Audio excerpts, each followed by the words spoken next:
of time, a chicken laid an egg. A world was born from out of it, and magic burned the head. It got a bit unfair, and so a wizard thought, you see, attempted bliss for everyone achieved a foolery.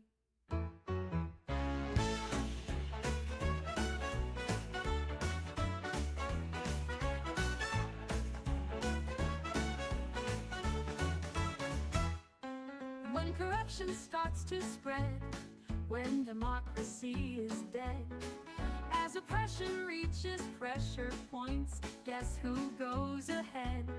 Just leave a note, await a boat, as justice shall arrive. Their bow strikes true, their hair is blue, it's time to roll a die. Marching forth with a weapon drawn, set the world alight. A goblin friend, a paladin, ready for the fight. No evil mind, no demon kind, no tricks or shrewdery. Rice, rice, it's time to claim your victory. Fight, fight, fight, till the fight is won. Run, run, run, if it can't be done. Hide, hide, hide, till we're out of their sight. Rice, rice, let's roll the dice. Win, win, win, Larry, save us all. Spin, spin, spin, on the magic wall. Roll, roll, roll, till you know your call. Rice, let's roll the dice. Rise, Larry, rise, it's Christmas time.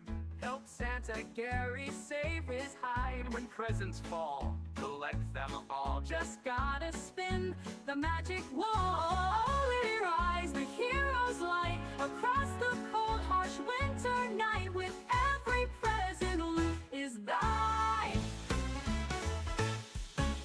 Fight, fight, fight, till the fight is won. Run, run, run, if it can't be done. Hide, hide, hide, till we're out of their sight. Rice, Larry, rice, let's roll the dice. Win, win, win, Larry, save us all. Spin, spin, spin, on the magic wall. Roll, roll, roll, till you know your call. Rice, Larry, rice, let's roll the dice. Go, go, go, let your legend be born. Flow, flow, flow, with magic adorned. Soar, soar, soar, always ready for more. Rice, Larry, rice, let's roll the dice. Never surrender, never give in. Larry, step ahead and let your arrows sing. Lift your head, embrace the dawn, ready to rise. Rice, Larry, rice, let's roll the dice.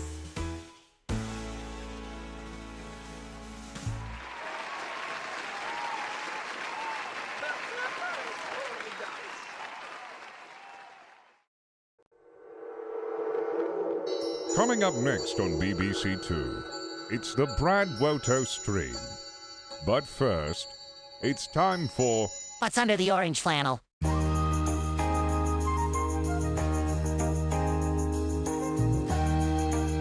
I built for China.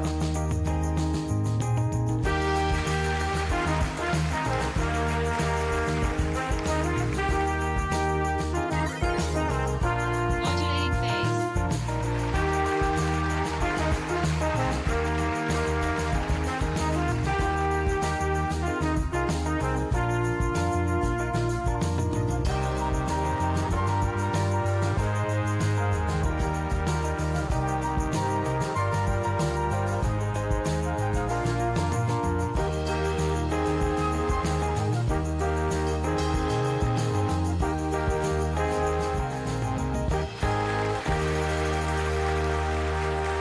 It is time, ladies and gents. Oh, god damn it! Every time, every fucking time. Look, I have a different thing loaded up, and I forget. All right, I forget. Oh, there we go. What's under the orange flannel? What is that? Can you guess what's under the orange flannel today?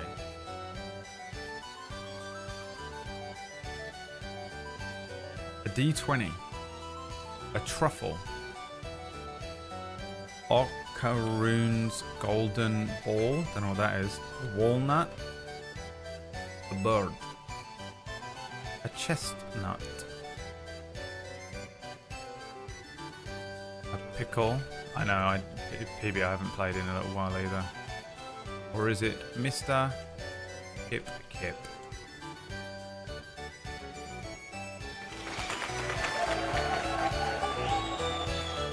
Missed out on all those lotto tickets. What are they called? Jackpot? Jackpot. Guys, if you enjoyed the intro song and what will likely be the outro song for today's episode of D&D, then you can thank Shadow the Wreck God, who wrote and composed it all by himself with no help from anything else.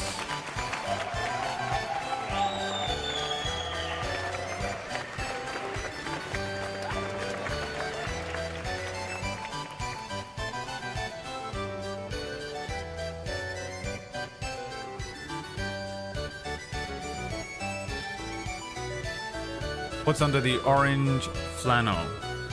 Oh, it's a Dan thing. Alright. Is it you that keeps mentioning that every single day? Someone comes in here and mentions it every single day and I go, I don't know what that is. And you go, oh, it's from this thing. Is it fucking you? Well, quit it! I don't care really.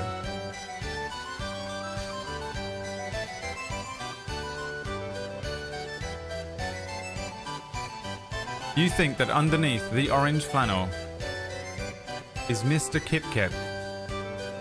I can reveal to you, in fact, what's under there is lipstick by Kate and a D20.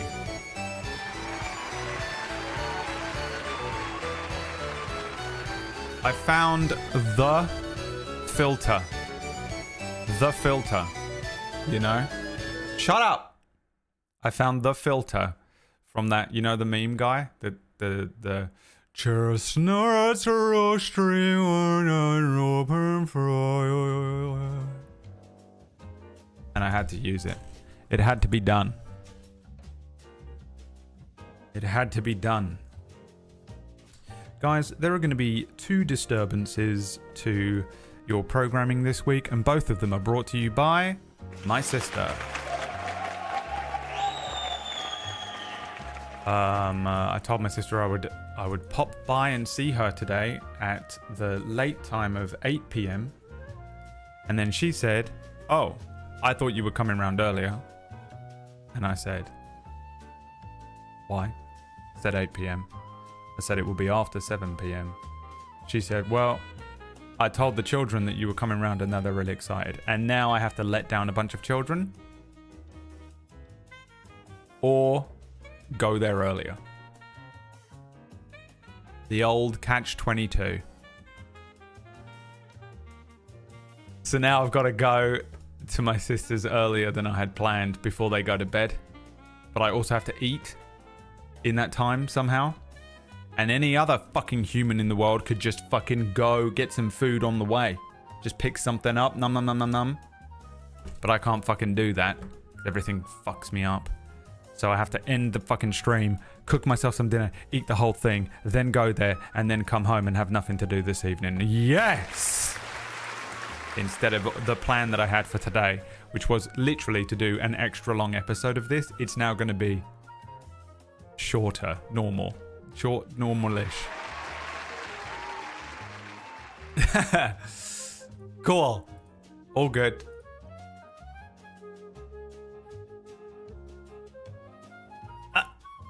Can't she feed you while you're there? Didn't listen to a fucking word I said. Did you? Just didn't listen. Hey, drink every time someone in the chat room doesn't listen to anything I said. Or apply their brain in any way. Welcome to the stream. We're going to be playing a Christmas special episode of D&D this week. I wrote the note last week. Christmas episode, The Money Printer. Gnome Santa Gary has lost all of his gifts. They're on the wheel spin. Pay to give them to Gnome Santa Gary. For every 2 gifts returned, Gnome Santa Gary gives Leary random Christmas gifts. Now I've changed that because it doesn't make any sense. It's impossible to run that as a session. So you'll be pleased to know it has slightly changed, but it is obviously still going to be an adventure with Gary from campaign 1. Campaign 1. Never trust anyone else when you have dietary restrictions. In fact, I've found in almost every instance of that where I've said, hey, I can't eat this, this, this, and this. That's how you guarantee it will be in it somehow. I don't know how it's possible, but no matter what, it will be in the food. Every single time. You know.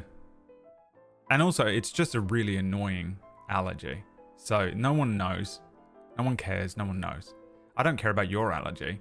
So why would you care about mine? You know, I get it. But when someone is like, oh, you can't eat corn, that's cool. This hasn't got any corn in it. It's only got maize and tapioca and corn derivatives and high fructose glucose syrup. And I'm like halfway through it like, all of those are corn.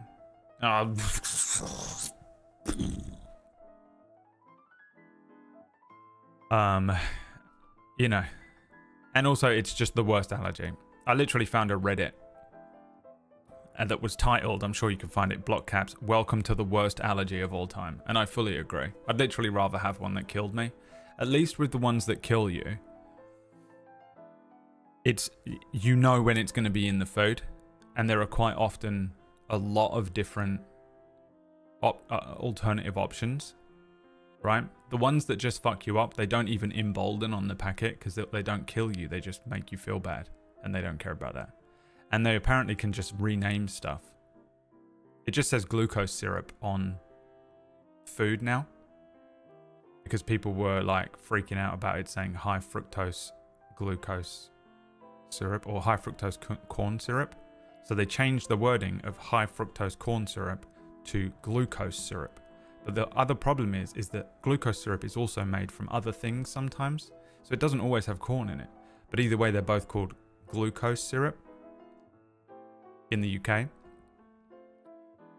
And it pisses me off so badly. Because I'm like, well, that might be made from something, you know, glucose syrup isn't what the ingredient is. Tell me what's in the ingredients for glucose syrup. Why is it that you have to legally disclaim what all the ingredients are, right? That's the law. And yet that one you don't have to for some reason. The most annoying allergy. I hate it so badly. Although, admittedly, I told Liam that yesterday I said, Liam, let's go get steaks. I was like, let's go get steaks in London. And he said no. And I was willing to die. I was willing to die last night for a steak. Usually steaks are fine because they don't come with like random shit on them. Because it's just a slab of meat that they cook. So I quite often order a steak when I go to places because I know that there's a very high chance that I'm not going to be allergic to it. It comes with like fries and stuff sometimes, but I just don't eat them. I quite often get away with it. Leah was like, you should go to Flatiron because you can get a free ice cream at the end of it. And if she was in the room, I would have headbutted her. It would have been the last thing I ever did. She's terrifying, but I would have headbutted her. So I'm going to go to London and buy just a slab of meat because I can finally go outside again. Which is so weird. It's so weird going places when you've not been outside for 6 months. Like I've been in my own private little lockdown. I'm having to like reintegrate into society like a fucking prisoner. And it's bizarre when you go, and you haven't been places for fucking months. You get like a weird agoraphobia, kinda. You just feel weird outside. I don't know how to describe it. It's almost like when you dissociate, or if you have like a derealization or a denormalization, it's almost like one of those. And you just like, everything's kind of vibrating around you. You don't like, I haven't been freaking out or anything, but it just feels unnatural, you know, because my natural environment has been hibernating in here over summer. So I'm having to relearn how to go back outside again. It's fucking stupid, dude. It's the fucking stupidest, weirdest thing. I'm so broken. I'm so unbelievably, incredibly broken. And I don't think I will ever be fixed. But it is so annoying having to deal with this shit. There have been a couple of times when I've just had to stop myself and be like, what is wrong with you? Just, why are you afraid of anything? How can you be afraid of anything? You're fine, you're healthy, you can fight. You know? If you're in any social situation, you've always been entirely fine. You can talk to anyone about anything. Where's the fear? What are you afraid of? I'm afraid of nothing on paper. Nothing. And yet crippled with anxiety about everything. It's so annoying. It's the weirdest feeling. That's leading because fructose isn't just glucose. It's misleading, yeah. I think so as well. I don't understand how it's legal. Does it have an effect if the cows were fed corn? Don't know. I don't drink milk, so I don't know. I haven't finished my science on whether milk is killing me or not, but I think it is. And I double think it is now because my mum is like, yeah, I can't drink milk either. And it just randomly kicked in my 30s. And I was like, okay, so this is some bullshit hereditary fucking dog shit that you fucking lumped onto me, foisted onto me. But yeah, that like I don't know if it's like lactose intolerance or anything, because people who have lactose intolerance say they eat milk or cheese or whatever and then they fart and poo, right? It doesn't make me fart and poo, it just gives me like a horrendous stomachache. Like I've been stabbed. That lasts for like a whole afternoon or a whole evening or something. And I think it was milk that was doing it. But I also just can't tell because my body's been like completely topsy-turvy. And I'm just not willing to test it. I don't really drink anything with milk in anyway. Like I don't eat that much stuff with milk in. Ever. And I realized when I had milk, that it was the first time I'd had milk in literally years. Apart from every now and then when you eat something and it has like a little bit of milk in, but because I'm eating everything that I've just eaten nothing but bland food for so long now. So I have no idea what it is or whether it's just my body is rejecting it, you know? Milk protein allergy is different. Yeah, maybe it's something like that. I think I've like supercharged all of my allergies this summer as well. And I've been on antihistamines every day for like 6 months. And I think coming off of them, my body was like, huh? Just attacked by every, you know, just things that normally you would never be allergic to. I think I'm still like stabilizing physically. I feel horrific still, but I don't feel, I feel physically horrific, but a lot of the mental shift is kind of abating. And that's all I care about. I can feel physically horrific as long as I don't feel mentally horrific. I honestly feel like I can take an unbelievable amount of like damage or pain, headaches, all that kind of shit. I don't care. If my mental game is off because of that, then I feel suicidal. If my mental fucking game is thrown, if I'm slightly mentally unwell, kill me. I can't stand it. Physically, I can take it, but the problem is a lot of the time when you feel physically unwell, it makes you feel mentally down, and then the two things combine. So I don't really like. That's why I don't like getting sick. That's why I'm so OCD about people. People are like, "Oh my god, come over here, give me a kiss." I'm like, I will fucking kill you before you get within 2 feet of me. Keep your fucking germs away from me, you disgusting animal. And I'm like, I can't be like that. I can't be like that. I have to exposure therapy. I hate it. So I don't like going to conventions and shit either. When I'm at a convention, for me, I'm walking around and everyone is just a giant germ. You know?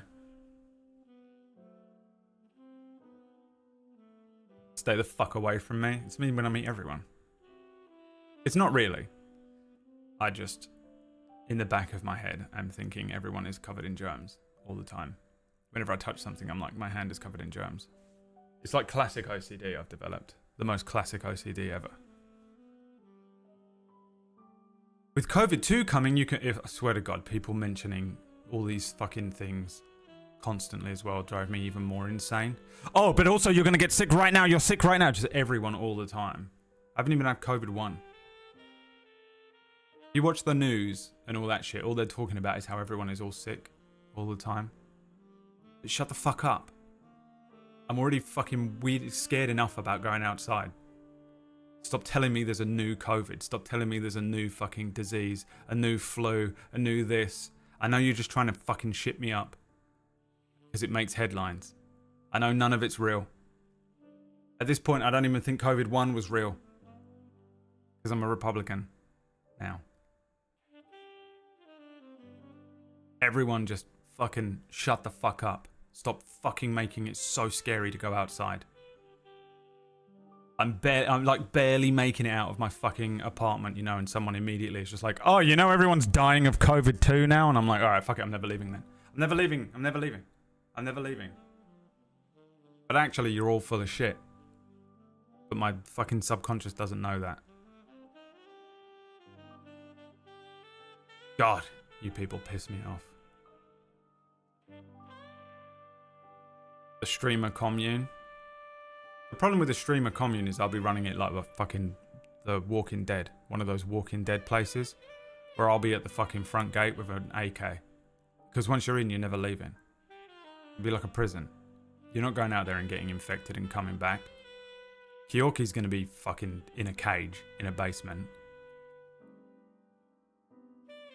She's going to be in that fucking plastic thing they put Magneto in the X-Men movies. She's sick every day. I don't think I've ever seen Kyoki not with a cold. She has no immune system. I wouldn't let her in. And no one's getting out. It's going to be like, literally going to be the prison from Walking Dead.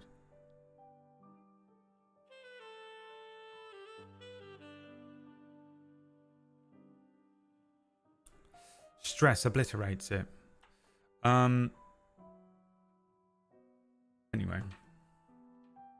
Now that I'm absolutely fucking petrified about going outside again, thanks to Kirsty, who I don't understand how they haven't been banned yet. I just remembered I have to go outside later on. And today we're going to be going to a faraway land. A land very far away. Far, far away. We do have... See, I didn't have time to edit a new intro. Shadow likes to send me stuff. He's like, oh, here's a piece of music that you can use for a new intro. And I'm like, well, that takes a little while to edit, actually, Shadow. And then he said, well, I've sent it to you 1 minute before the stream. And I say, but Shadow, what do you want me to do with this? And he says, I don't know, but if you don't do something with it, I'm going to fucking kill you. So I'm going to play Shadow's song over the intro now. Of time, but you didn't lay an egg. A world was born from out of it, and magic burned the head. It got a bit unfair, and so a wizard thought you see. Attempted bliss for everyone, achieved a foolery.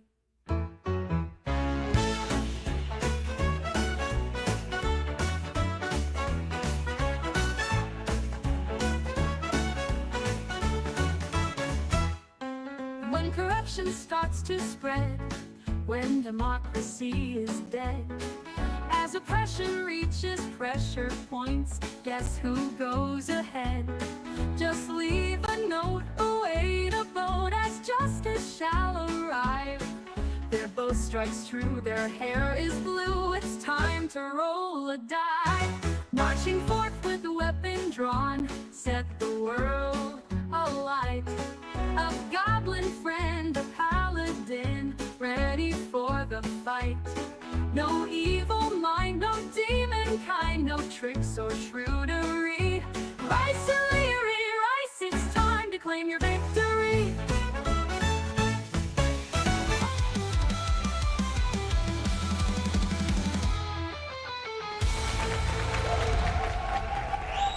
Ah, dude. Nailed it. There it is, baby. It's time for the Christmas episode. With a special wheel spin available for you today. Only gifts, only good things on the wheel spin. XP, items, magic items, potion, scroll, and wishes. On the wheel spin.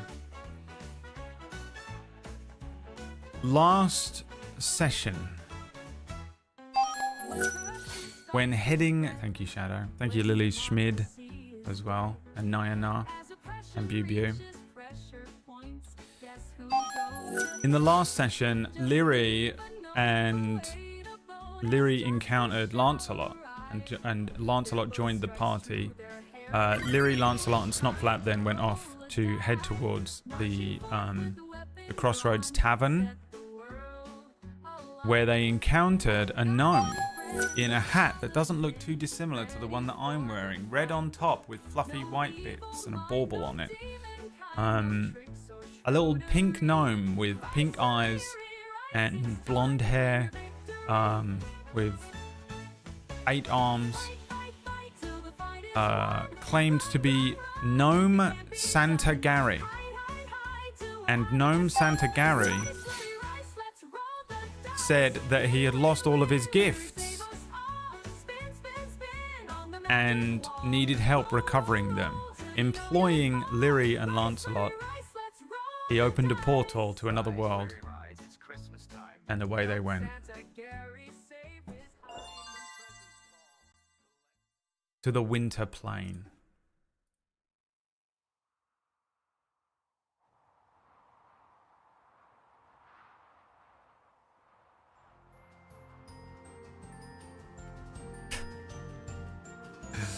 A portal is opened exactly, frame by frame, exactly the way Doctor Strange does it in the Marvel movies. Gary jumps through, and Lyri and Lancelot are pulled through as well. And they're presented with an icy land. Snow and ice covering everything the eye can see. Caves glittering with twinkling ice. Mist in the sky. A frozen, frosty looking moonlit area. On the ground, there are scattered gifts. This small gnome that has pulled you here says, "Oh shit! Oh shit! Oh look, we've come to the right place. This is where my gifts have been spread." What was your name? Lyri. What was your name? Lancelot. Right. That's 2 L's. Don't you think that's confusing? You shouldn't name your characters with the same first letter. People won't be able to remember. It was sort of done by pure chance and random. Alright. Gathering the gifts up.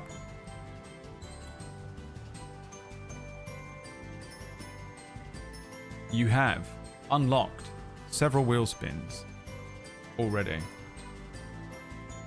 Theory of Games with 10 gift subs, Durkee with 5, Pearly with 5, Ratch creeping in with 2, even though he's at work. You also start with a wheel spin from last week, and you get 2 more because someone who was anonymous in the week requested 2 with money, and I decided to allow it. So we're starting with 6 wheel spins. I've heard of a nearby town called Blackmain.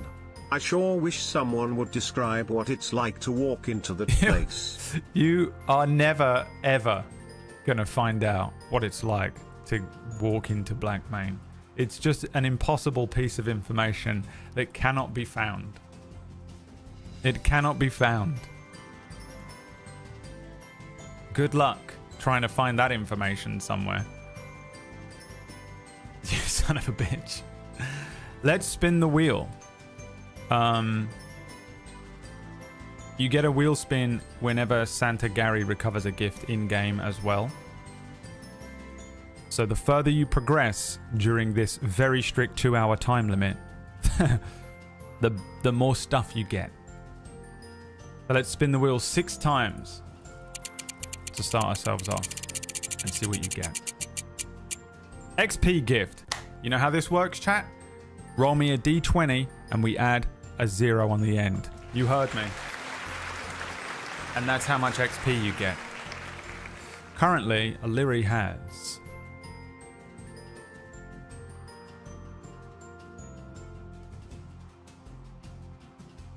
1,483 XP. Exclamation point roll d20 in the chat room will allow you to roll a d20 if you're new here. We take the first roll today, 2, followed by a 0, 20. So you only get 20 XP for that, and you can blame Jesse Cakes. So here we go, some math. So that would be 503. 1,503 XP.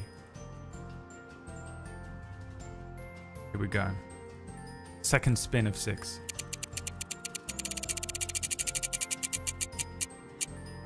An items gift. Another d20 please from the chat room. We'll take the first roll again. Just fucking bang them out. Let's go. Let's bang them out. You get a random item here.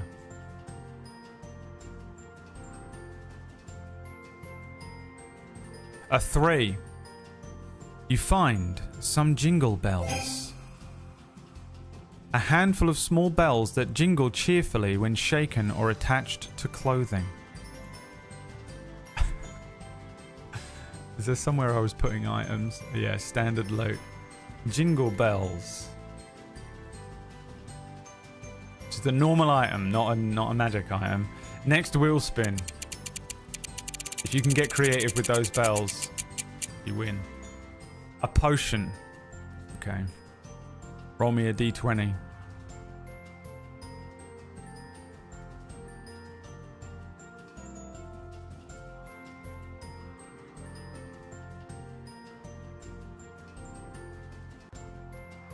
A 3. You have the elixir of mistletoe charm. The elixir of mistletoe charm. This potion makes the drinker irresistibly charming and gain advantage on any charisma check for an hour. Wow.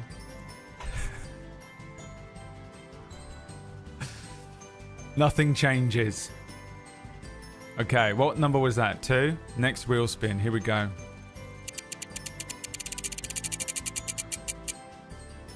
A magic item. Roll a d20. We take the first roll for your magic item. What roll is this? 4 or 3? 4. 3. 4. A 2. The stocking of holding. Functions like a bag of holding, but only fits small objects. The inside smells like cinnamon and pine. So this is magic loot, but it is... Do you have a bag of holding? You don't have one, do you? Do you have one? I think you really needed one, because you have so much random shit. Like, really, Illyri is lugging around this crazy bag. Okay, cool. Gary had one. Well, that's irrelevant. Okay, so your small items can all fit inside the stocking of holding. 5th wheel spin.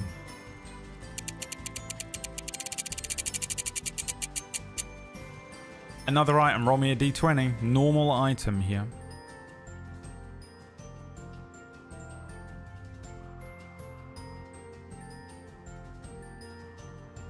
It's time to turn on encumbrance. Yeah, I know. This is already the most streamlined thing of all time. A 4. An ugly sweater. You also have an ugly sweater.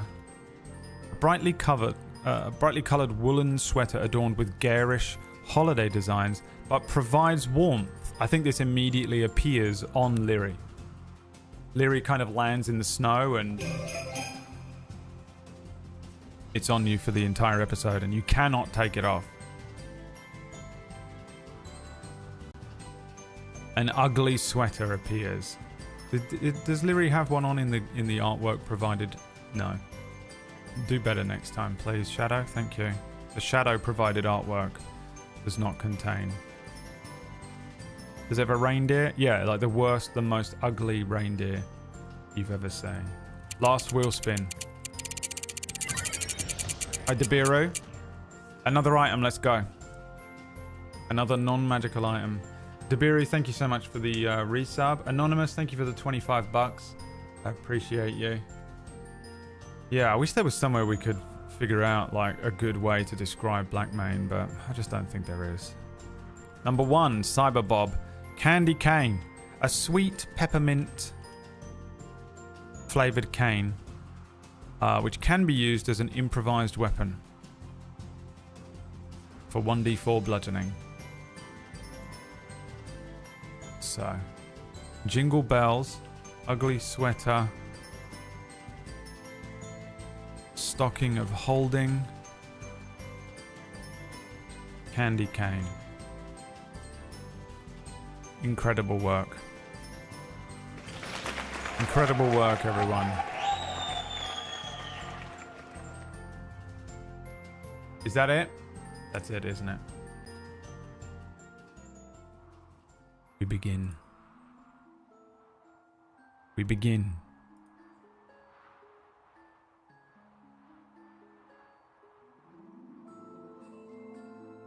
Around you, Lyri in this ugly sweater, all of their items.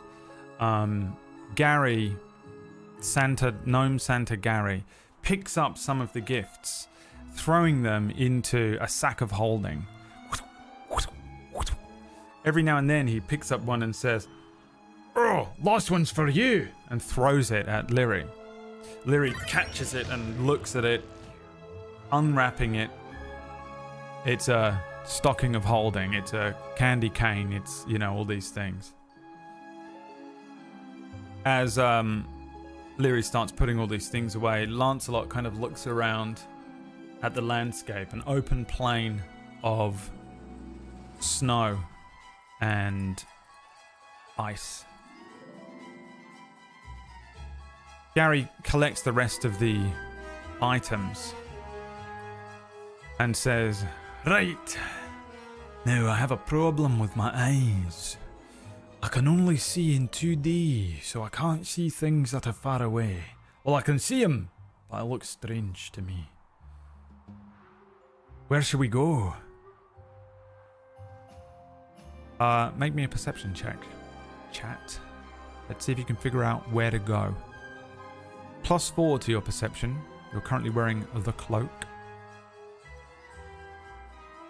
No, you're not. You have a mantle of spell no, you do have the cloak on, don't you? I just didn't change it here.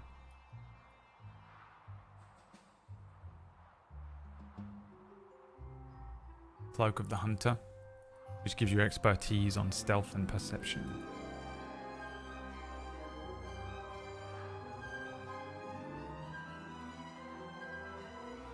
And we take the second roll from now on, so we flush out all the old ones. Kimek, thank you for the 21-month resubber.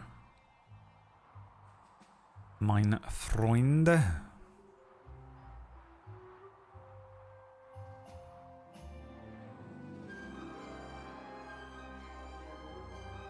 Winter Gary.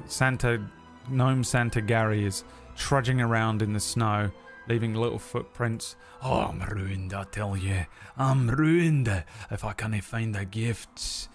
Oh, we gotta get them back. And by sunrise," hitting Lyri and Lancelot with his varying arms. Does almost no damage, but he's striking them as he does so. "The children of Badgerbrook need their presence."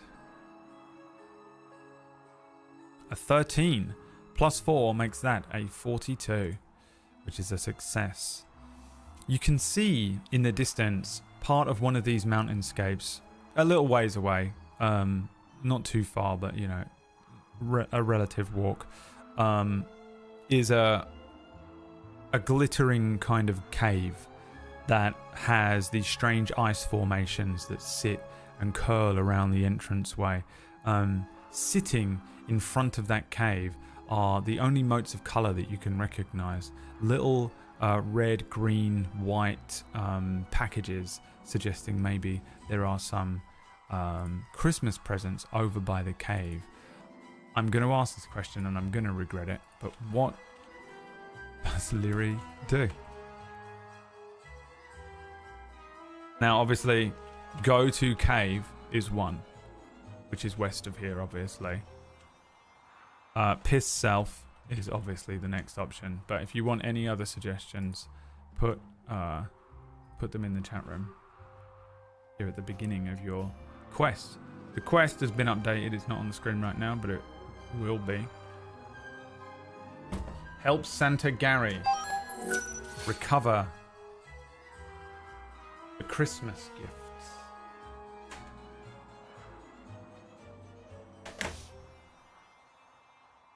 Naiku, thank you so much for the sub. Sing Christmas carols. I know what you're doing. It's not going to work. Investigate Santa. Oh, there's one here as well. Put the jingle bells around Snotty's neck as a little necktie so we can keep track of him. He isn't here. Remember, if we sort of flash back to the tavern that he's in, Snotflap is wandering around. Where did they go? Hey, did you see a big ugly thing with blue hair and a shiny tin man? A woman screams, and then we flash back to here. Remember that he wasn't there. He was in a bush when everyone got teleported away, so he didn't get to come on this adventure, which is probably a good thing, because I feel like he would have killed and eaten Gary. Ask Gary about his wife. Edit Miss Claus's videos. What does that mean? You know what? We're done. You can vote. Meme I don't understand. Go to the cave, piss self, sing Christmas carols, investigate Santa, ask Gary about his wife.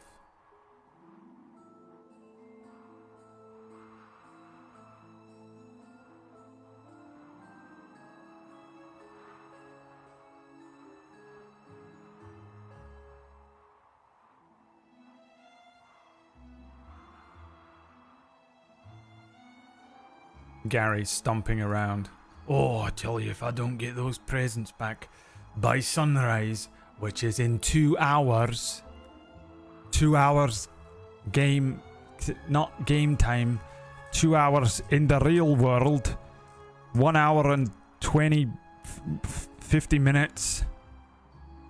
Oh, I'm in trouble. Oh, I'm in so much trouble. There's a time limit on this episode. He says. Go to the cave in the west. The correct answer. Moving across the snow, Lancelot's armor.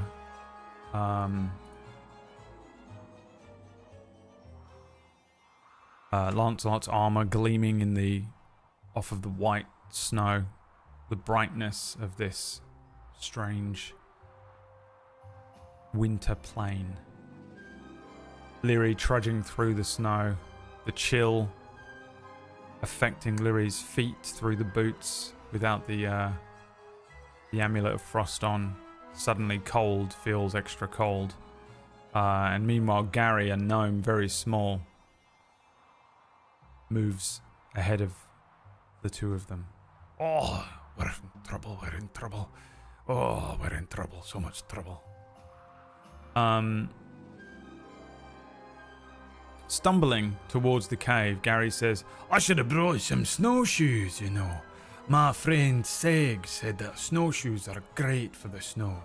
I don't know how that's possible. To me, I'd say that if shoes were made of snow, that'd be the worst thing to wear ever. I'd be cold and wet.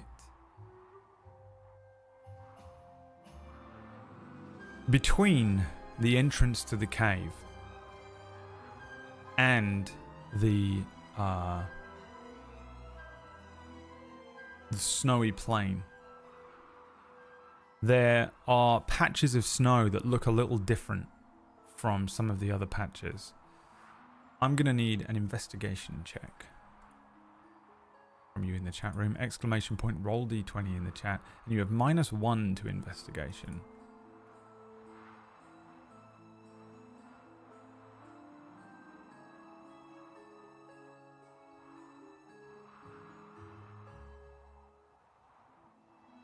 Are they yellow? Well, you need to pass an investigation check to find out.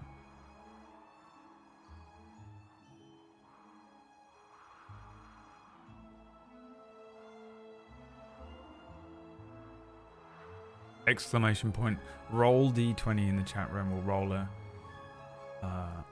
a dice for you. It will pick one at random.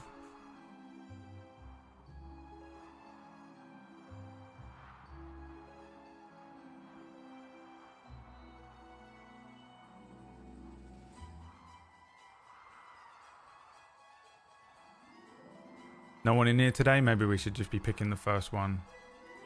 We bored of Gary? I mean, Leary? You want to do something else? On Sundays?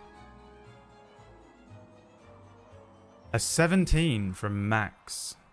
Making that a -1? Yeah.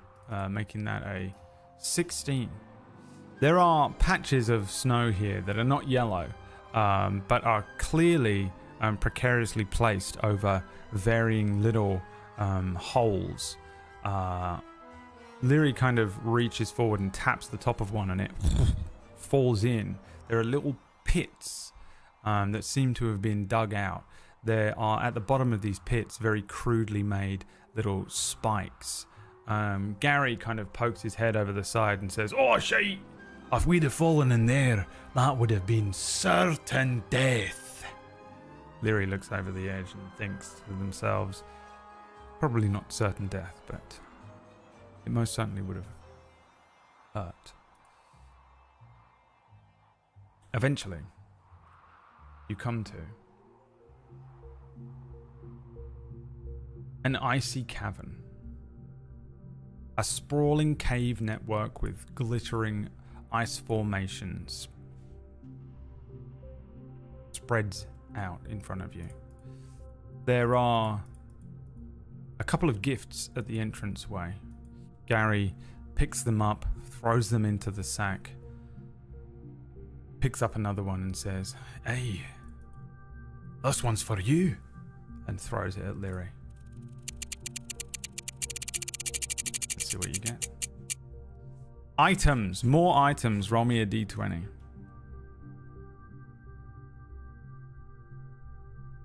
I'll take the first number.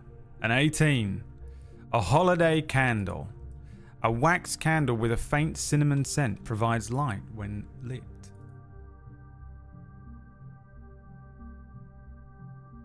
A holiday candle. From Candor, it says. A holiday candle from Candor.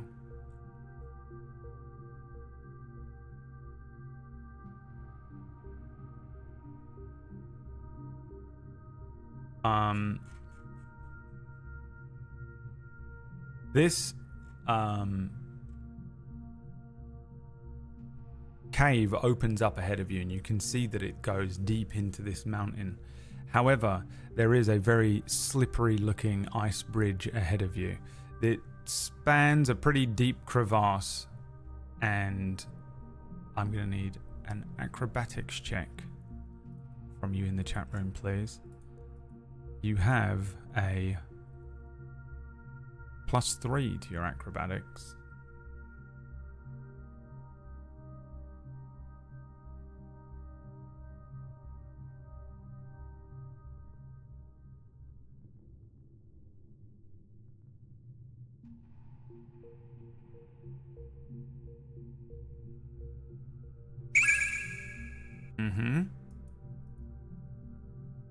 Nothing.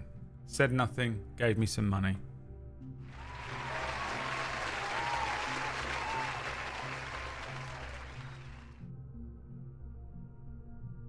Mum's the word. Yeah? Mum's the word, Hazel.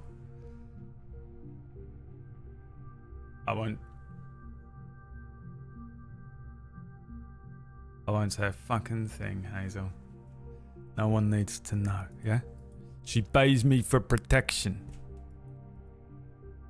Don't worry, your corner store will be protected by the mob. Thank you very much for the cold, hard Christmas cash. You got a 16?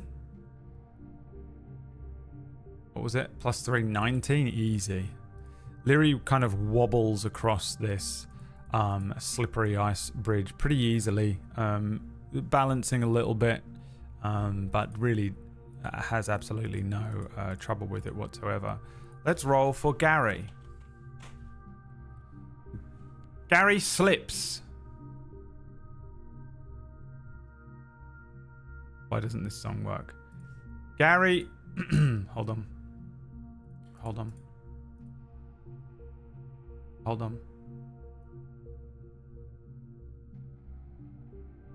Gary slips. What? Shit! His arms, all of them, pinwheeling. He slips and falls into the crevasse. What does Leary do?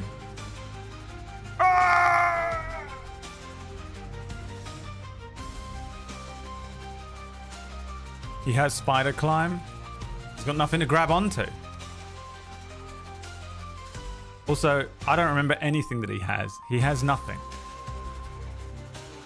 He has nothing.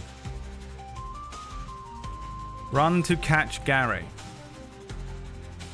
Use the whip to catch Gary. This is NPC Gnome Santa Gary. Spellwind him out of there. Dive in to get him.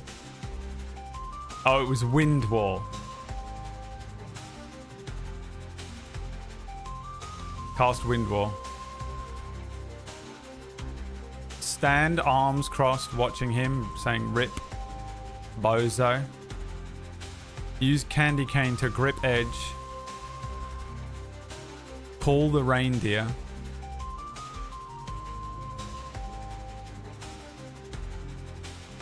Fire a rope arrow. That'll do. All right, away you go. What do you want to do? Gary, legs, whoa, whoa, arms, and then finally,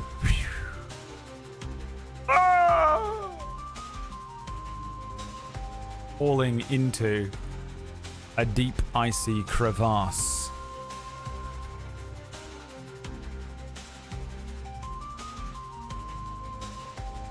What does Leary do?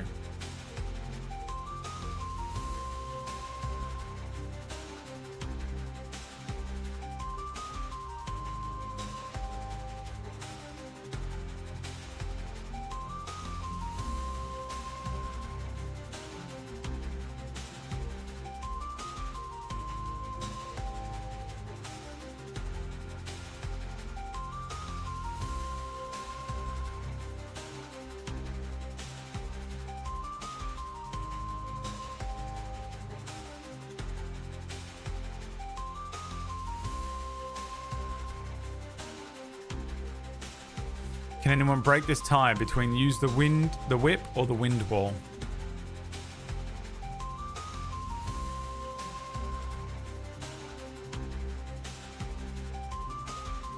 Cast ye vote. Dabiru wants to win D&D right now with money, which is possible. Which absolutely is possible. 5 gift subs, thank you, Dabiru. Wind wall. Okay. Leary whipping the scroll out from the scroll star. Begins incanting. Casting one of the charges of wind wall that you have left. You've only got 2 left. Suddenly, underneath Gary, a wind wall.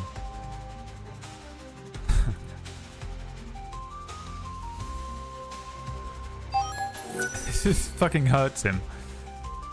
rises up from the ground at a point you choose.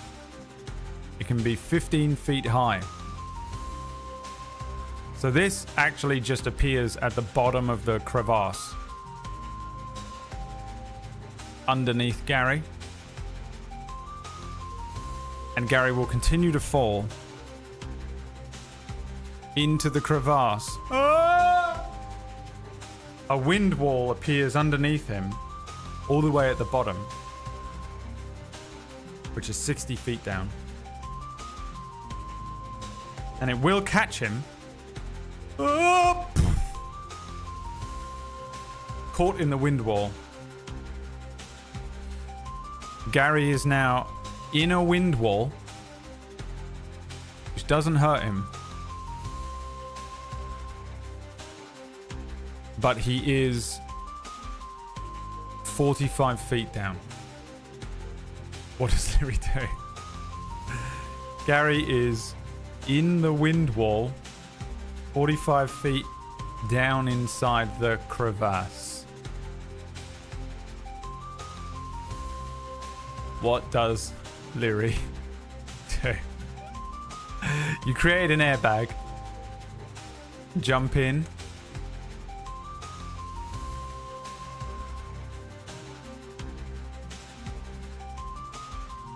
leave the cave. You're not even really in the cave. You're at the beginning of the cave.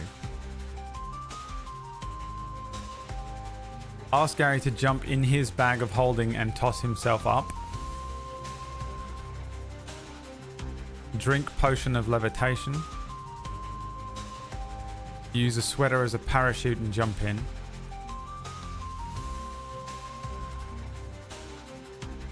Any other suggestions?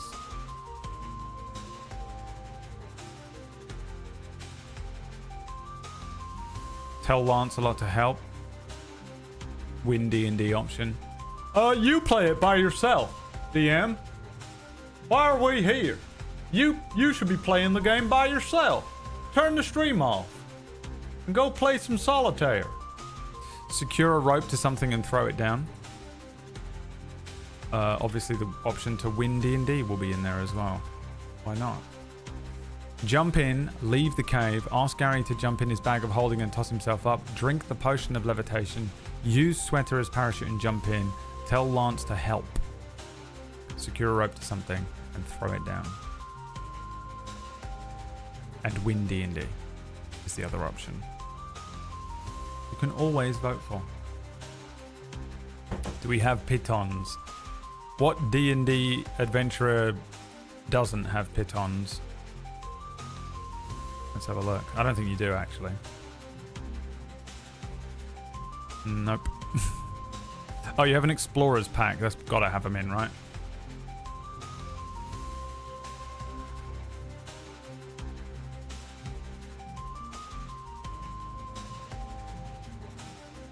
No, it doesn't.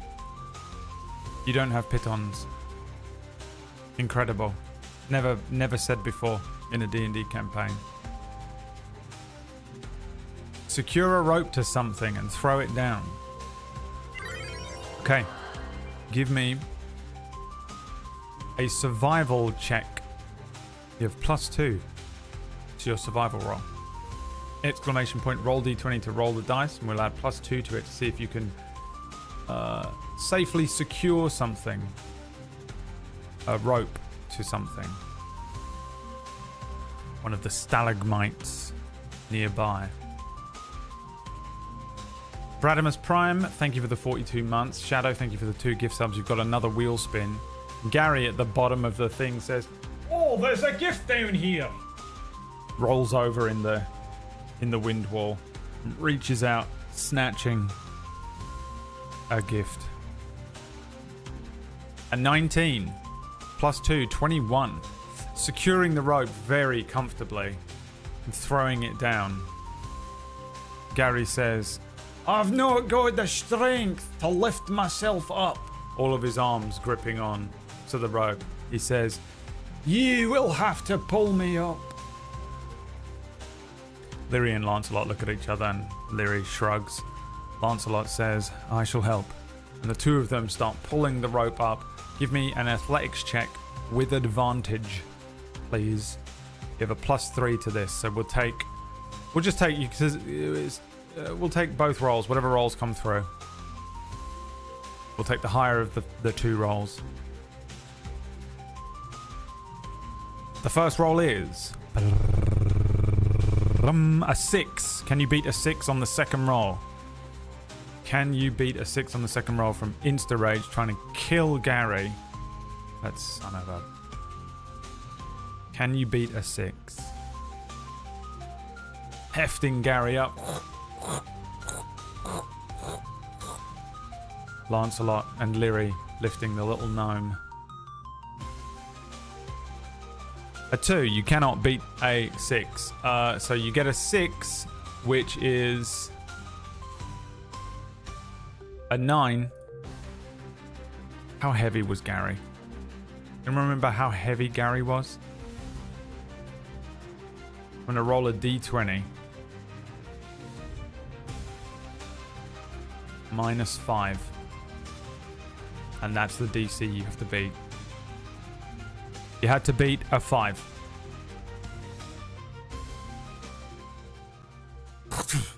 You bring Gary up. Oh, shite. I thought I was a goner. I really did. A fall like that would kill a normal man, and it would obliterate me, a gnome. Leary and Lancelot look at each other and start rolling the rope up. Leary says, "It's all right, we'll help you find your gifts. That's what we're here for, right? We work as a team. This treacherous place will be no problem for us, I'm sure. Where are we anyway?" Gary says, I don't know, but I suspect the Winter Realm. It's always winter in the Winter Realm. Plain, the Winter Plain. I know that I said Winter Plain at the start. Some people call it the Winter Realm, some people call it the Winter Plain. Here, for helping me, you can have this gift on the house. Lifts up a gift for Leary. A potion! Roll me a d20. Let's see what potion you get. As Leary places it into the stocking of holding.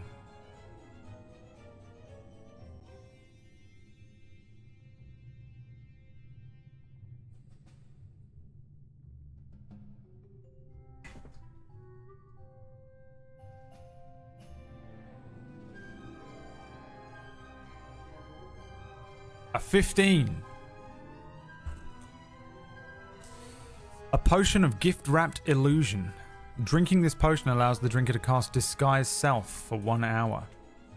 Now that's a good potion. Thank you, Ratch's work account. No way that's actually Ratch. It's just his work account.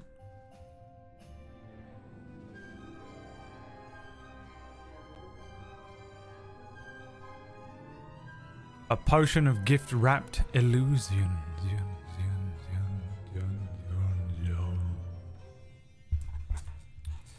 Okay. Once again, I don't know whose card is on this computer. Someone in accounts next year is going to be like, what the fuck? Why have we given so much money to this guy every Sunday? What streamer is this? And then the boss will come in, the manager, and be like, that's BradWOTO, the greatest streamer this world has ever known. Send him more money, double it. Okay, where were we? You were doing the first part of this quest. As you step inside, parts of the wall of this cave are rock, and parts are thick sheets, walls of ice. Nearby, you recognize that there are 3 gifts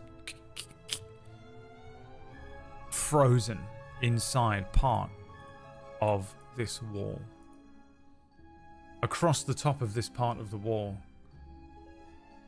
it says, "Break me not, melt me carefully."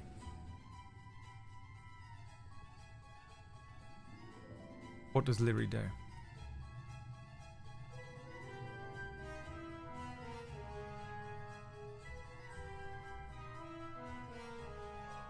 Break me not, melt me carefully.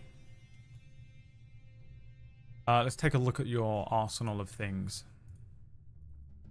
so that you can be reminded of what you have. You have Wind Wall as a spell. You have a longbow, a whip. You have arrows.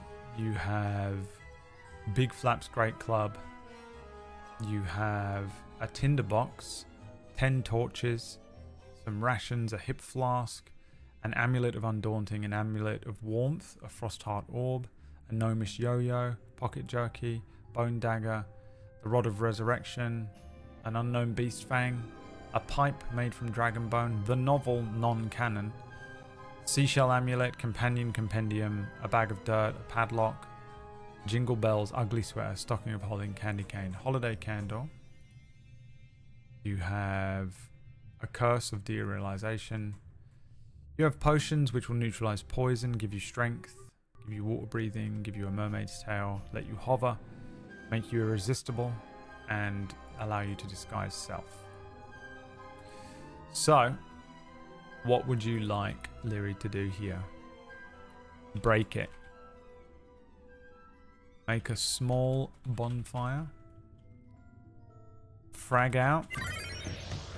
Beads of force, that's a grenade.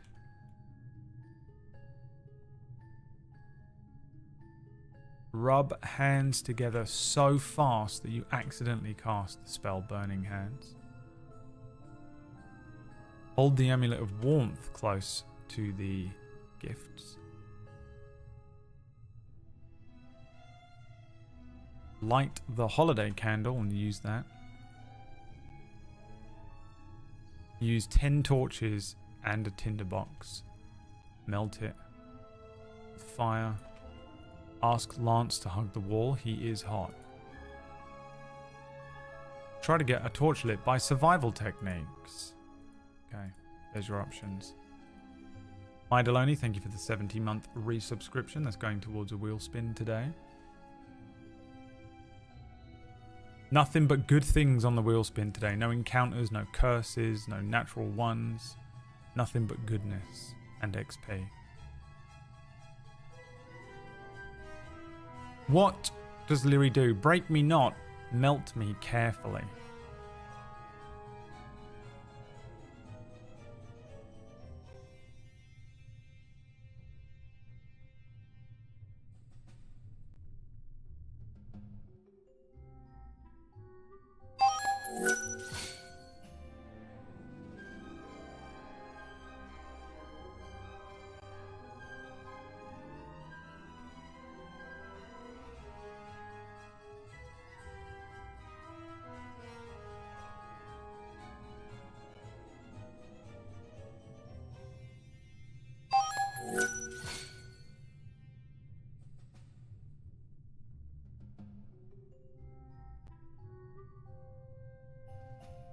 Shadow gifted 5 subs. Thank you very much. Bekor came in as well. Bekor!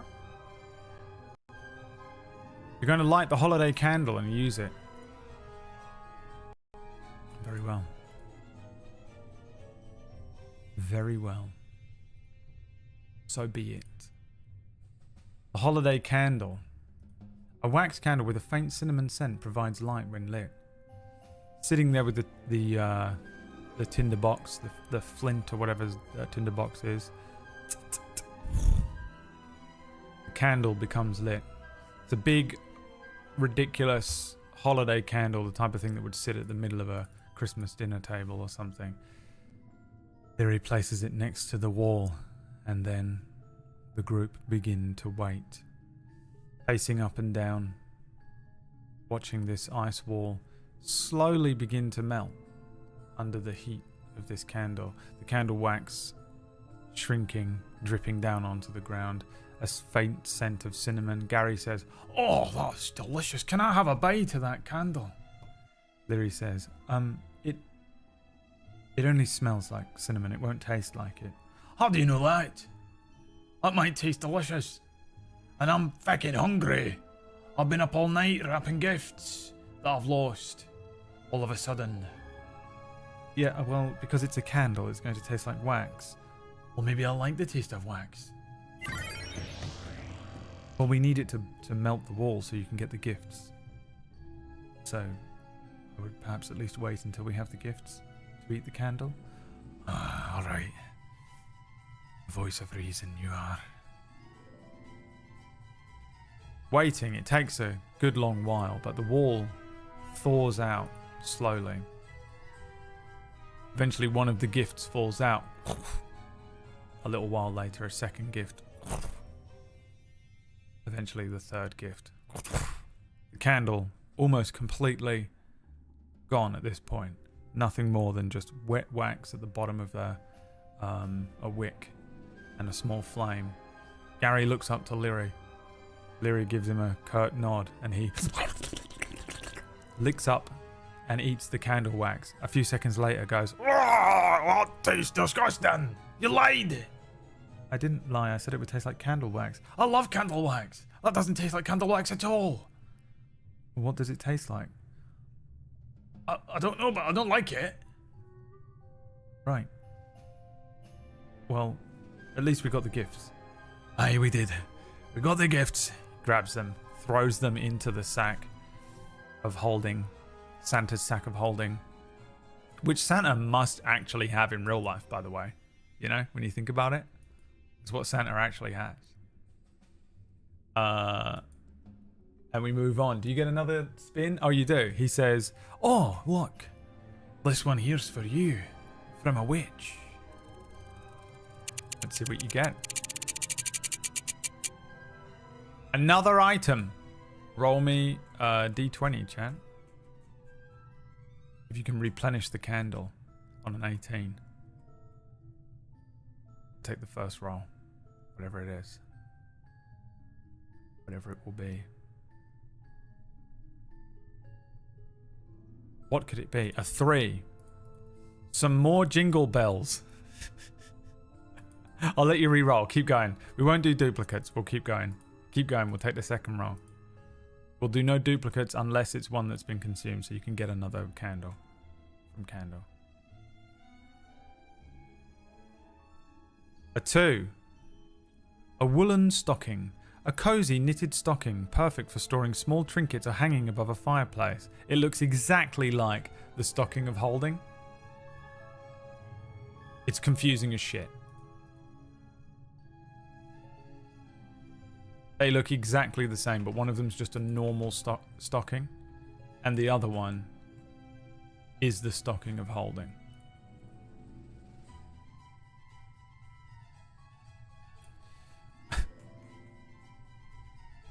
Okay, you got the 3 gifts out of the wall.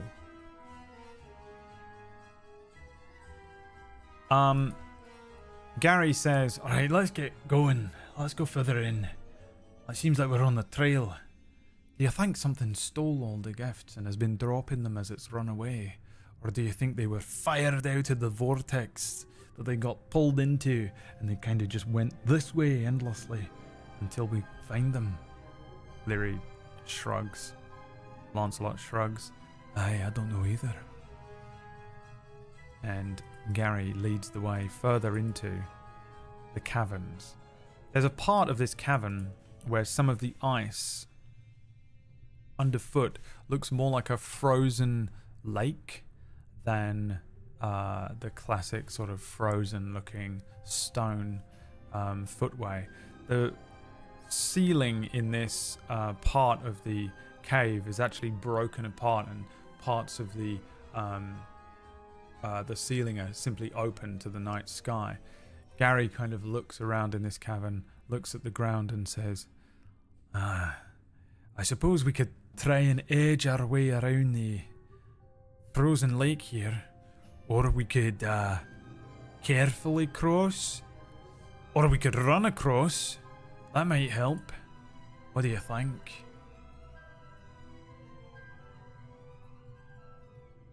What does Leary do? Edge around the frozen lake.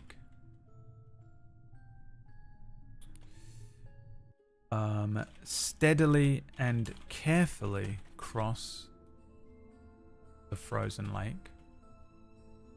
Run across the frozen lake. The choice is yours. Can we wear both? I think if you put your leg in a stocking of holding, you might not get it back.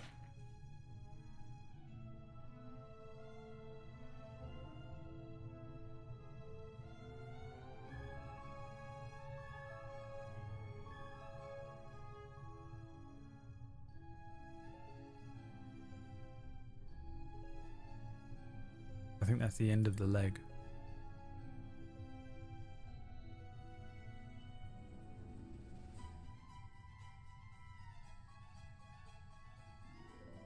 Let's see, what do you want to do?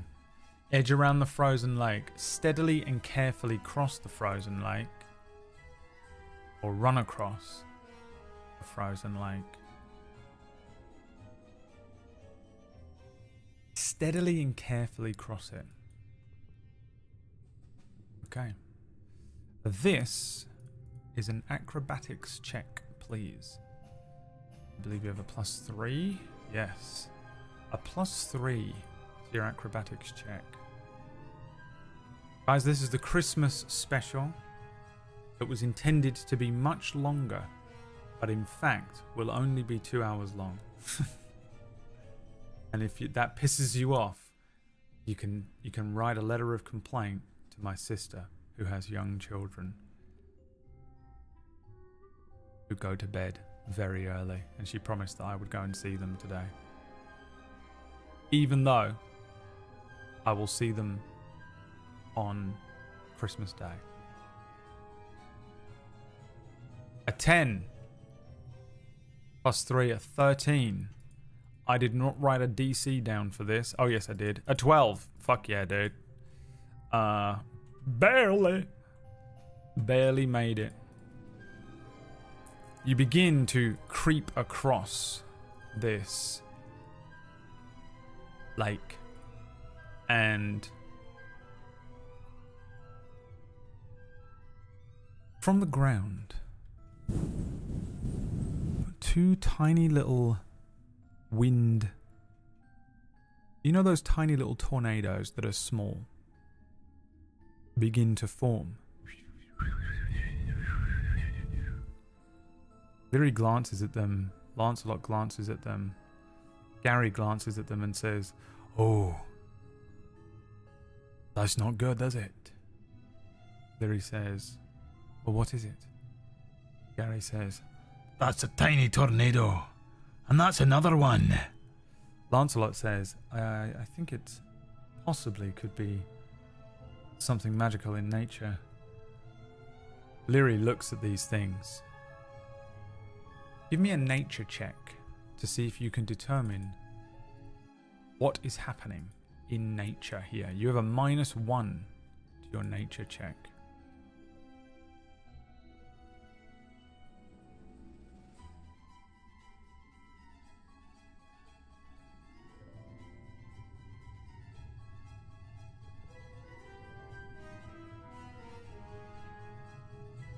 Let's see what you can get. A 2. You have no idea what this is. But something is happening here. What does Leary do? This is another multiple choice.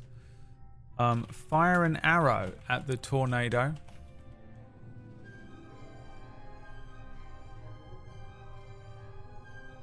Attack it with swords. Run away. Speak to the tornadoes in a friendly way. Intimidate the tornadoes. Intimidate the tornadoes. Or do nothing. stand still. Those are your options.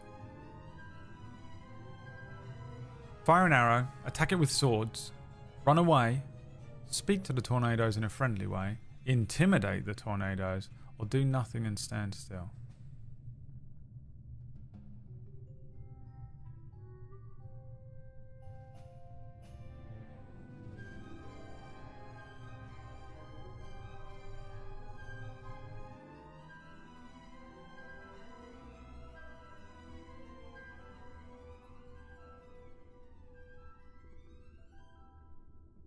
What would you like to do?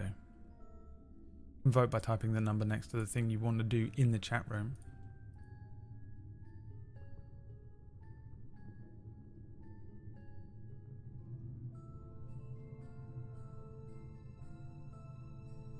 Plan is to speak to the tornadoes in a friendly way. What does Lyri say? The choice is yours. Suggestions in the chat room. Friendly phrases. Friendly things to say. What does Lyri say? What would you say to two tiny little tornadoes in the middle of a frozen lake? In the middle of a cave? In the middle of the plain of winter? Merry Christmas. God Jewel. Don't know what that means. How's it blowing?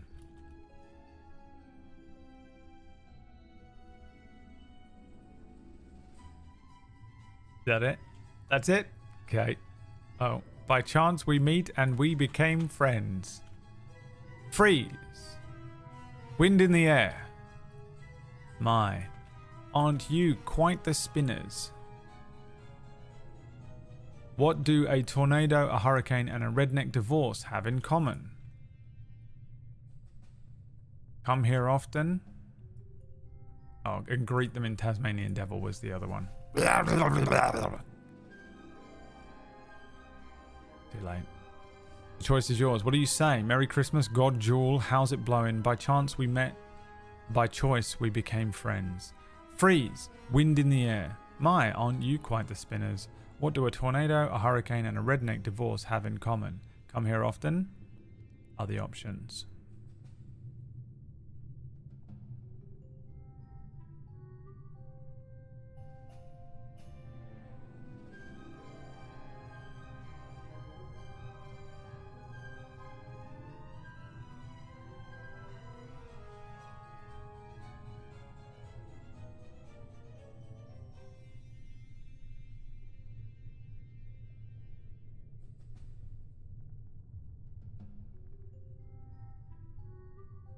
You're going to say, how's it blowing?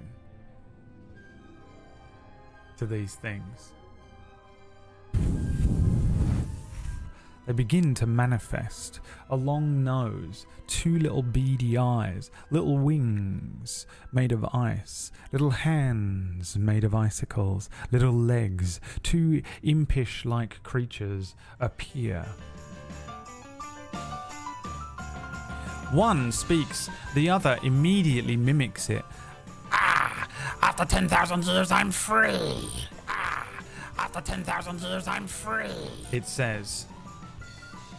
Two little icy creatures, turning their beady little evil eyes over to you, they say, look, it is our first meal. Look, it is our first meal. The second mimicking everything the first says. Time to die, disgusting creature that looks like a dinner. The second says, time to die, disgusting creature that looks like a dinner. Lyri says, wait, what was you going to say? How's it blowing? How's it blowing? The two of them look incredibly perplexed. Give me a charisma check. This is just a flat charisma check. A +3 to this. 2 ice mephits appear before you.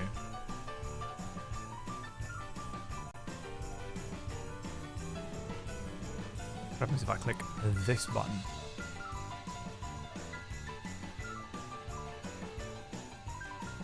Will it do what I want it to do?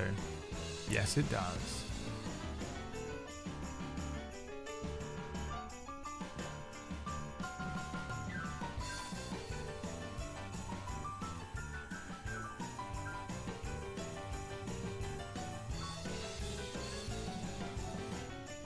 A 9 or a 15.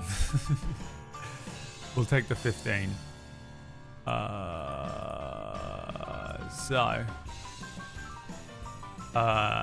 An 18.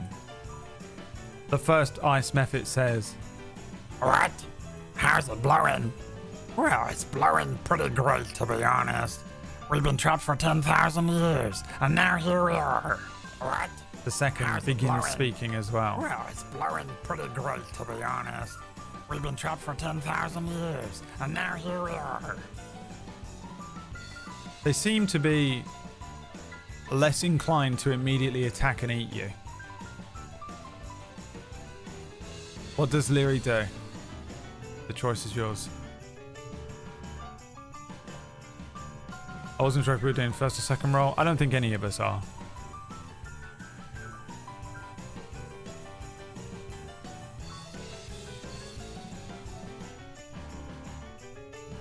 Nice. Want some pocket jerky? Ask Gary if he has any presents for them. Recruit helpers to find present. Insult them. You must be hungry. Fancy coming with us to grab a bite, to grab a butte somewhere. Ask them who's the better of them. Would you like a candy cane for a first meal? How'd you get trapped in the tornadoes? Straight up, just try and put one in a stocking. Alright. Nice. Want some pocket jerky? Ask if Gary has any presents for them. Recruit helpers to find present. Insult them. You must be hungry. Fancy coming with us to grab a butte somewhere. Ask them who's the better of them. Would you like a candy cane for a first meal? How did you get trapped in tornadoes? Try to put one in the holding stocking. Now remember, if you have dyslexia, or you are slow to type, or you're just bad at typing and spelling, then this is the worst campaign you could ever be in. Because if you're spamming to desperately try and get in an answer so that it might get picked and chosen, you're at a massive disadvantage. And there's nothing I can do about it because this is a live production. And you just have to suck it up and deal with that. Sorry. It is what it is.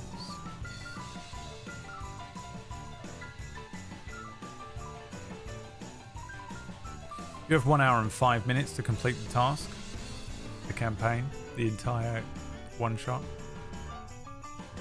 What would you like Leary to do here? Ask Gary if he has any presents for them. The BradWOTO stream is filmed before a live studio audience.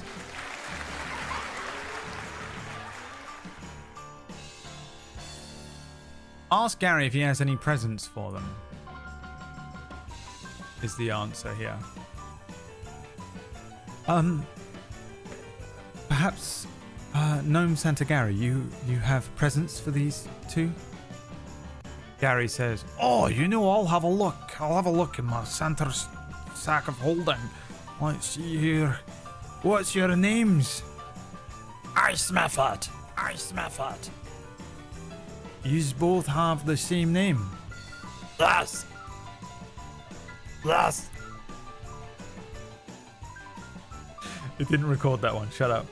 Alright, here we go. I do have gifts for you both. Here. He throws a gift at each of them. Guys, what is the gift? What is the gift?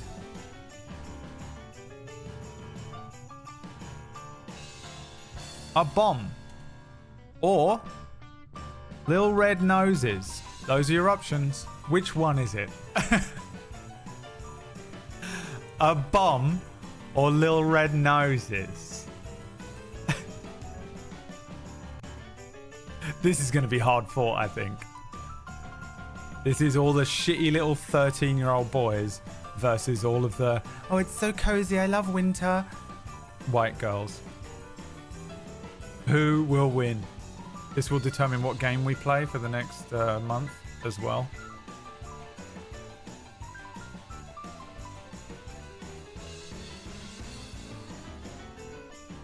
Because I'll be able to tell who's the true audience.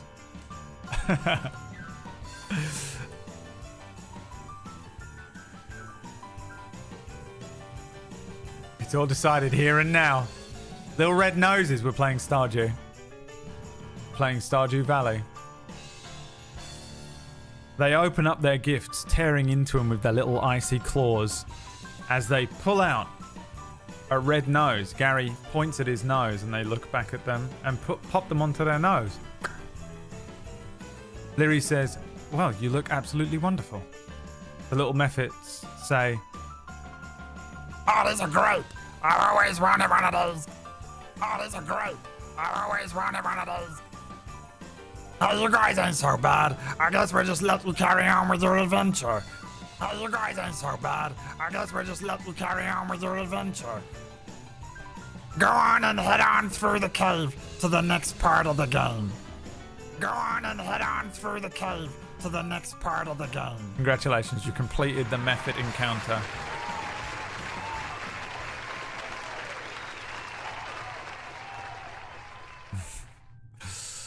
And make it to the next part, which is oh yes, of course, walking through the next set of caves and caverns. I like this as a backdrop. It takes a little while moving through these caves here. It's kind of twist and turn a lot. Gary rambling on. Oh, I'm in so much trouble if I don't get all these presents back in time. To the poor children of Badger Brook. Leary and Lancelot exchanging odd glances, keeping an eye out for any threats, dangers, traps, creatures. Eventually Gary says, Stop!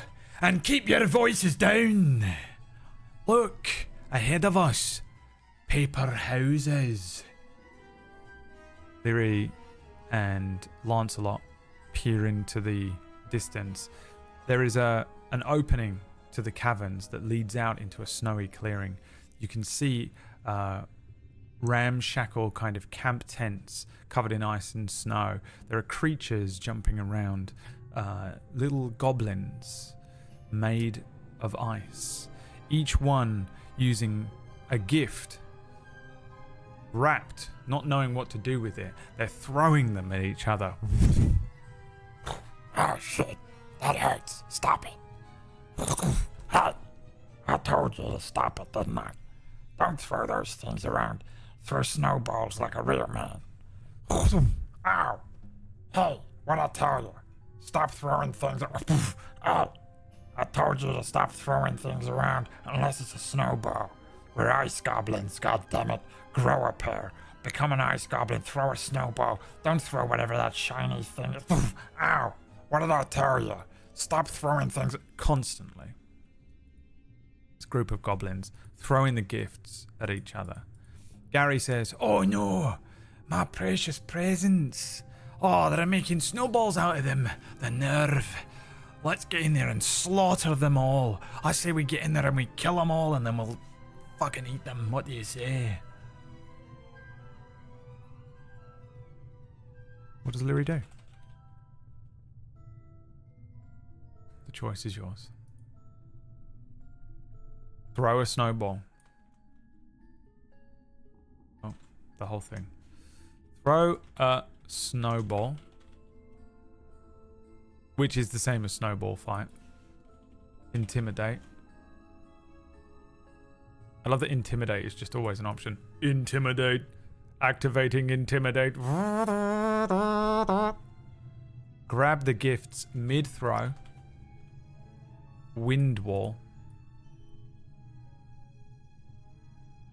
Cover a bead of force in snow and throw it like a snowball.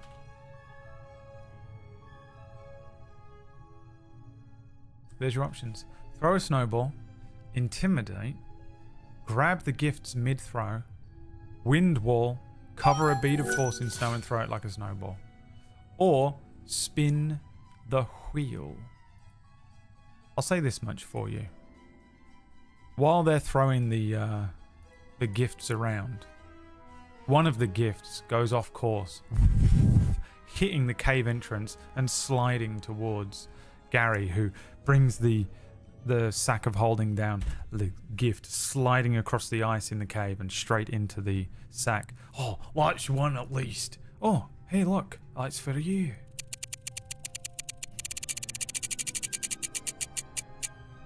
XP. Roll me a d20, chat. And when we're done, we're going to throw a snowball. Roll a d20. And you get the amount of XP the d20 is plus a 0 on the end. A 15, 150 XP. So that is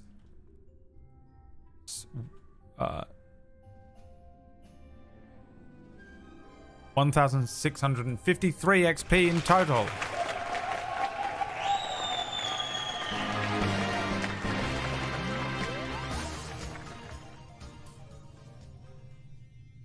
And then Leary balls up a snowball, gathering some... The goblins haven't seen you yet. Leary sneaks forward, collects a bit of snow and says, I have a plan. I have a plan, Arthur. Who's Arthur? No, that's not how he sounds. Who's Arthur? What? Oh, just an old captain of mine. Balls up a snowball and throws it. Let's have... I guess this would just be a ranged attack. So this would be... I think a plus... So you have +2 to your archery. Proficiency. And a 3. So this is a 7. A +7 to this. Start rolling. We'll take the second roll. Exclamation point D20 in the chat. We'll take the second roll for the anticipation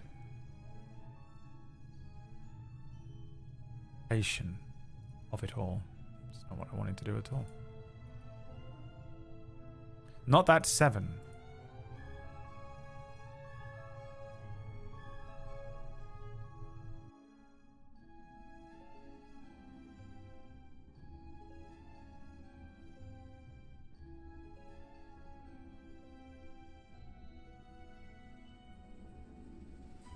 Not that 7. The 14 plus 7 makes this a dirty 20.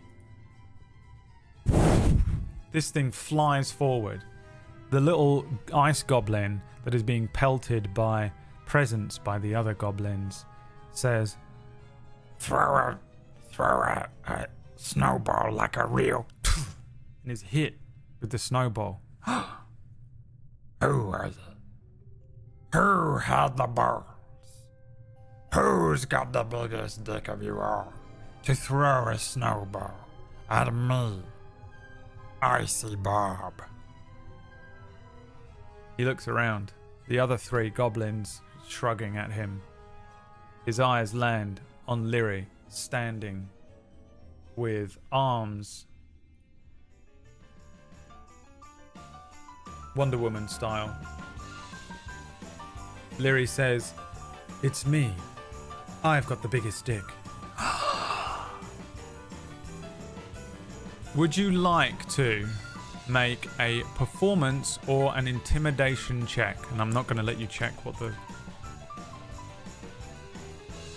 Performance or intimidation. It will determine how this next encounter goes. Whichever one you pick. Performance or intimidation, go. 1 for performance, 2 for intimidation.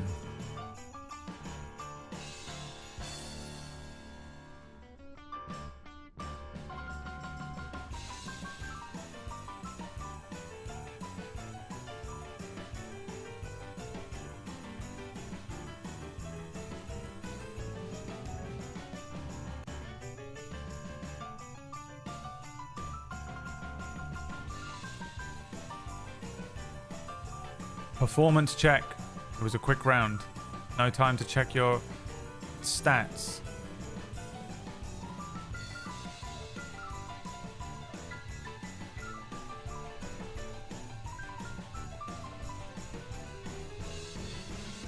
Roll me a performance check.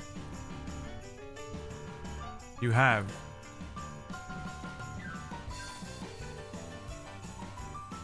a +3 to this.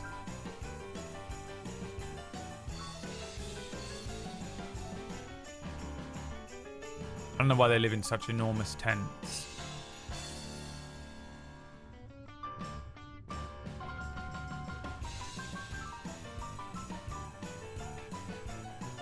Can't be done. They just do.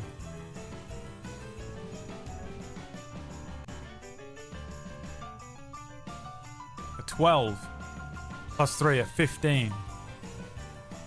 Let's roll for Icy Bob a charisma saving throw. He gets a 13 and a natural 0. Icy Bob, his eyes sparkle. Standing before Icy Bob is a god. The god of snowballs. Get your heads down and kneel. It's the god of snowballs. Come here again to bless us with the greatest speech you ever done heard this side of Christmas Day. The other goblins fall to their knees, heads bowed, touching the snow. Icy Bob says, We welcome you to this place. This is our home, Icy Bob's Tentopia. Icy Bob's Tentopia, where all the ice goblins live, all 4 of us.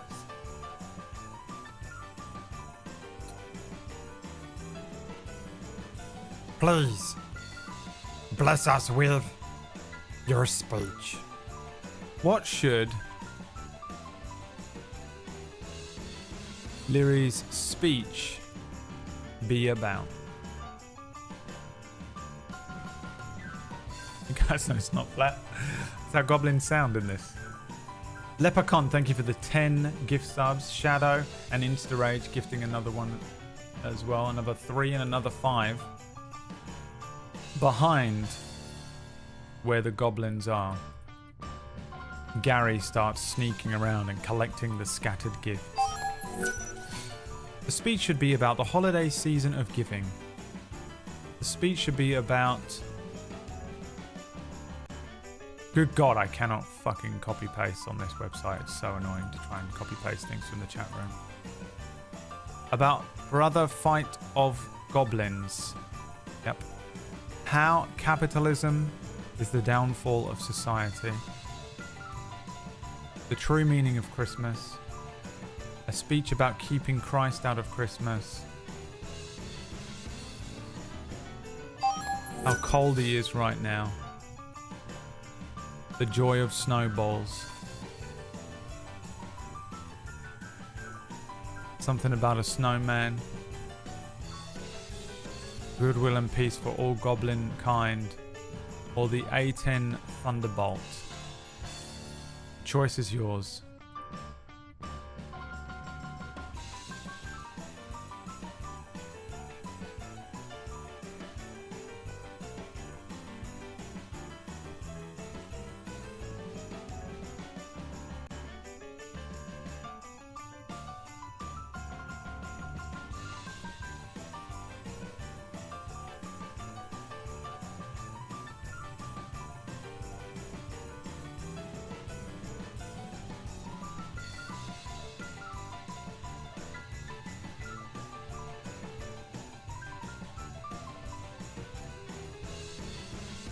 What should the speech be about?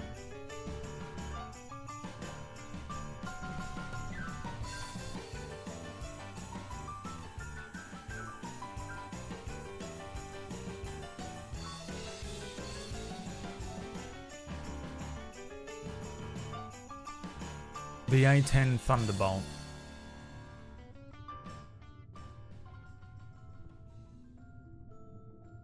Lyri looks to the others.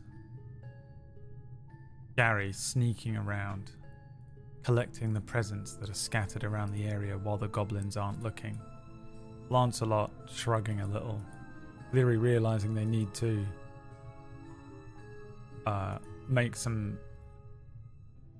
fill some time here, says, well, the Fairchild A10 Thunderbolt 2 has a 30mm Gatling gun and 2 General Electric motors. When it fires its gun and sets its engines to full, it will actually accelerate backwards. That is how fast it is. I need another performance check from you in the chat room here, please. It's a +3 to your performance check.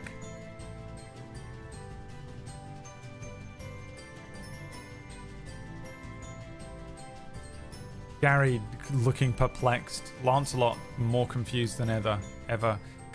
Gary collecting all the varying presents that are lying on the ground. The gifts. Take the second roll.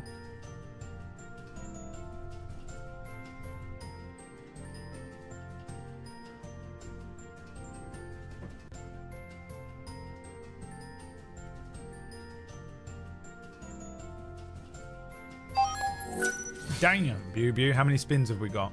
Shadow? Is that a fucking natural 1?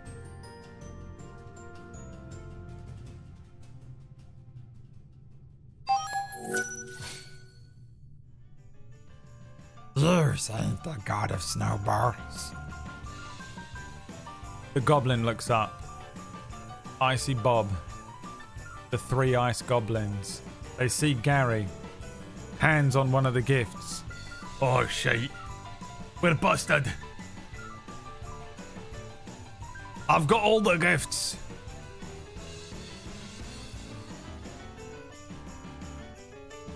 Run or fight. The goblins pull out little icy scimitars. Little icy spikes. They arm themselves with snowballs, lifting them up, about to throw at you.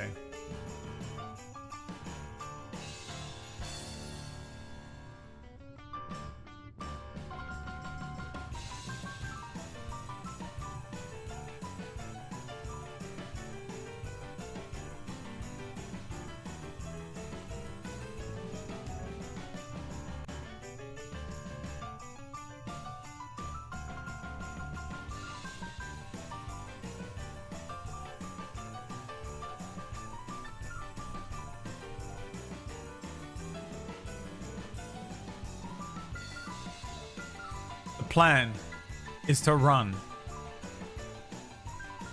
Fuck it. Scatter.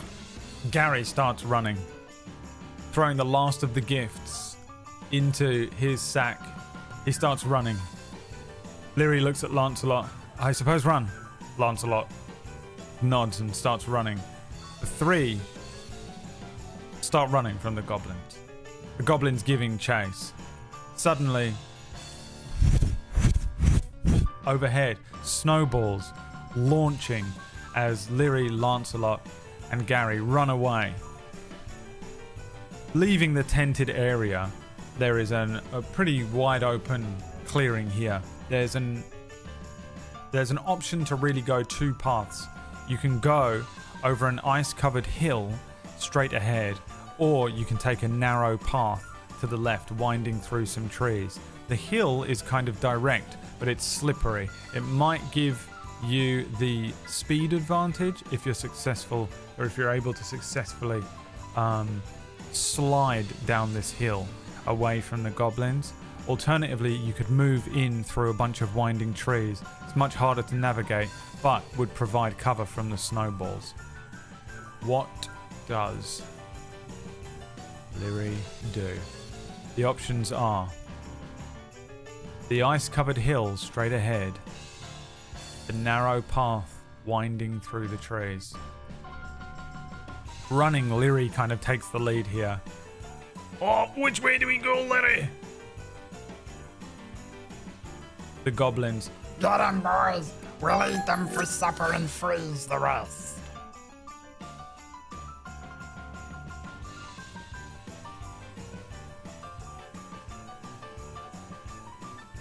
What choice do you make? At the end of this, you'll get all of these wheel spins. Shadow's keeping tabs on how many wheel spins you are owed. Thank you, Bew. Thank you, David Vispero. Thank you, Maidaloni.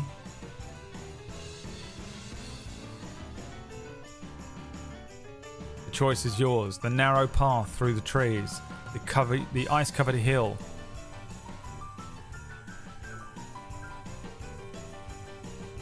The trees, they scream. Okay, I need a perception check in the chat room, please. You have a +4 to this. You have to beat a 14. Snowballs flying overhead. Get 'em, boys. Get 'em. Tiny little goblins, spikes in hand, snowballs, scooping up bits of snow and throwing them at the party. This one's got a stone in it. Woof. Launches towards the back of Lyri's head.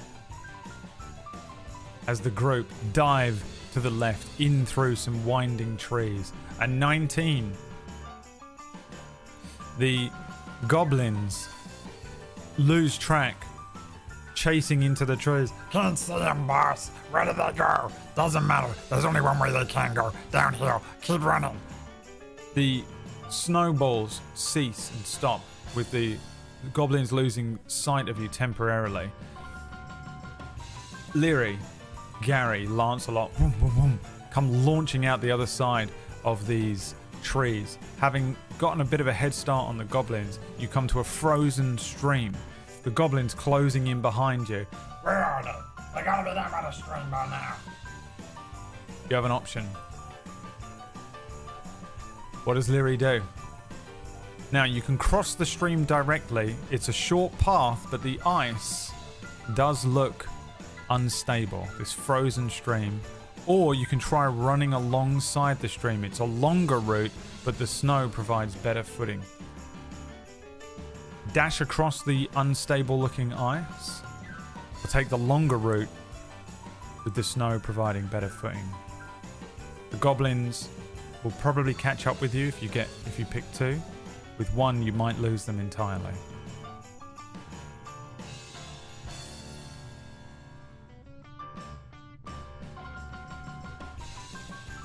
What's it gonna be?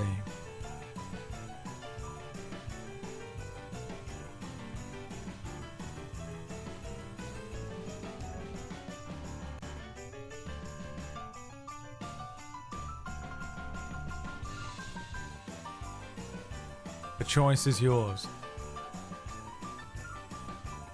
Run alongside the stream is the plan. Thank you, Shadow. This is a stealth check, please. You have a +3 to this. Start a rolling. It's time to start rolling.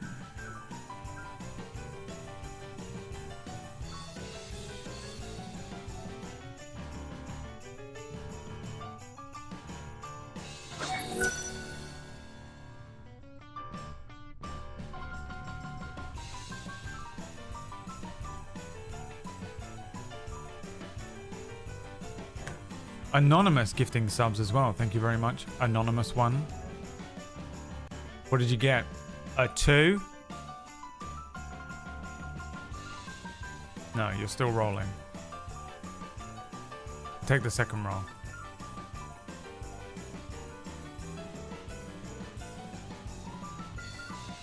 A 5. Still not great, huh? Still a fail. The goblins close in on the gap. There they are, boss. Found them. A snowball smacks Gary, Santa Gnome Gary, in the back of the head. He goes down hard in the snow. He gets lost in the snow for a moment before getting back up. Go on without me. Take the sack. Deliver the gifts to the children of Badger Brook. What does Leary do? Leave Gary for dead. Pick up Gary. Those are your two options.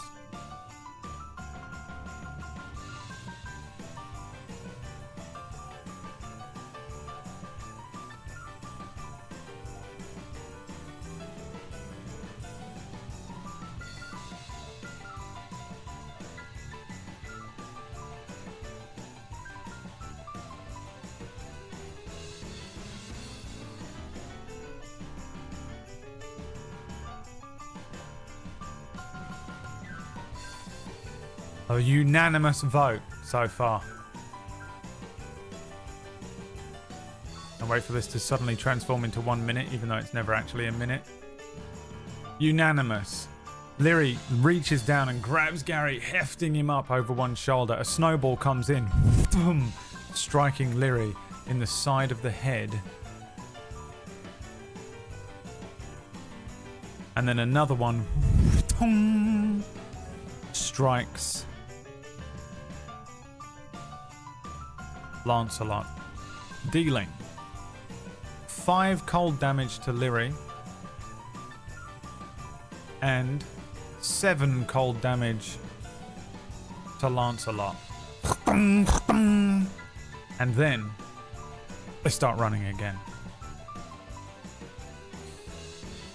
Running along the length of the river, the goblins still chasing behind, dangerously close now. You reach the edge of a much thicker looking part of the forest where the path splits again. You can either charge through the dense brambles, it's a direct route but tough to push through, or circle around a snowy ridge, again a safer path but longer. What will it be? Charge through the brambles or circle around?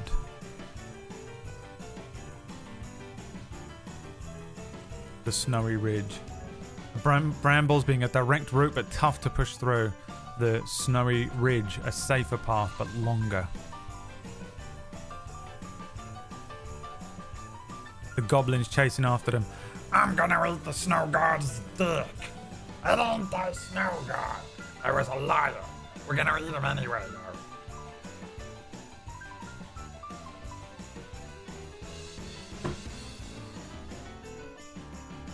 Leary was showing off earlier on.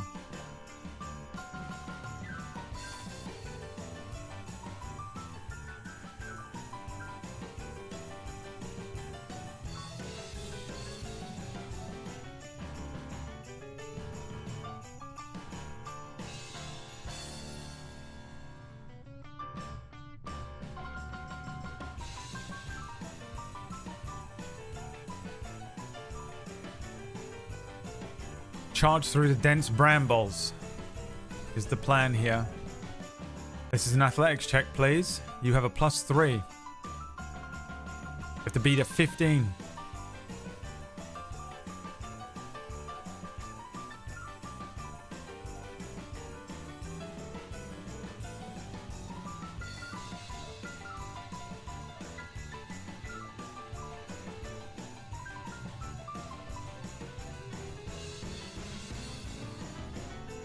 You gotta beat a 15.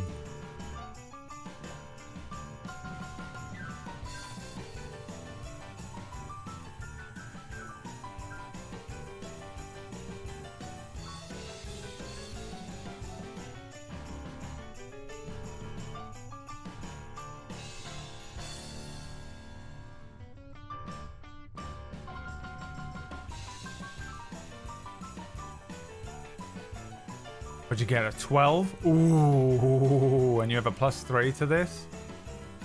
Damn, boy. Damn, son. Barely. You are successful. You push through the brambles. Leary and Lancelot, with Gary over shoulder, pretty easily push through these dense brambles. They get thicker and thicker, ice and snow falling off of them before eventually they make it through. Behind them, the goblins get caught in the brambles. Oh, I can't move. I'm stuck. Please help. Oh, God. I can't move any of these. How are they moving through them? Damn you. Damn you, big folk. Damn you. They get caught up in the brambles. Lancelot and Leary pushing through these brambles, come through the other side before they realize they're stepping on air. They fall down. Give me a dexterity saving throw.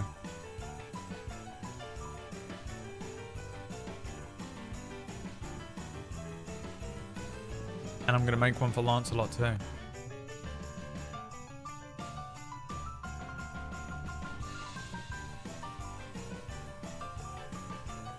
Lancelot gets a 17. Incredible. Take the second roll. Your dexterity saving throw has a +3 to it.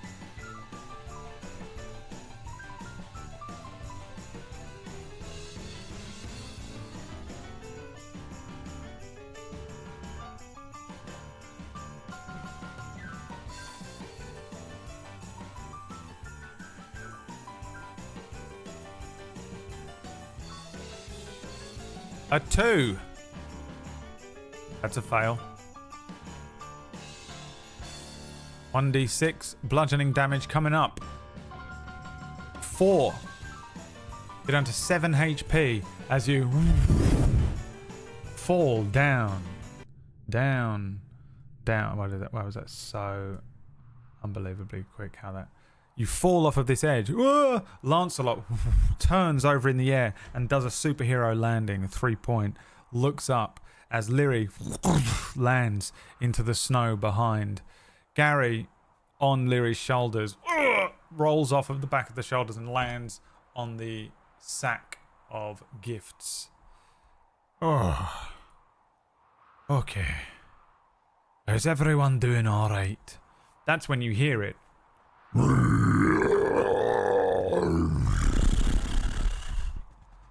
A creature stirring in the snow lifts itself up. Snow falling off of a white pelt. A giant, fat, hairy ape of a creature. Is it orcish? No. It's a Yeti. Before you have a chance to unwrap your gifts, you must roll me initiative. You've landed in the Yeti's lair.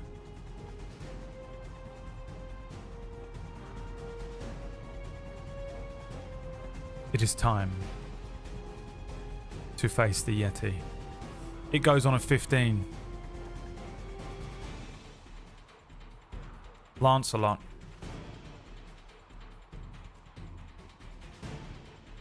Goes on a 6.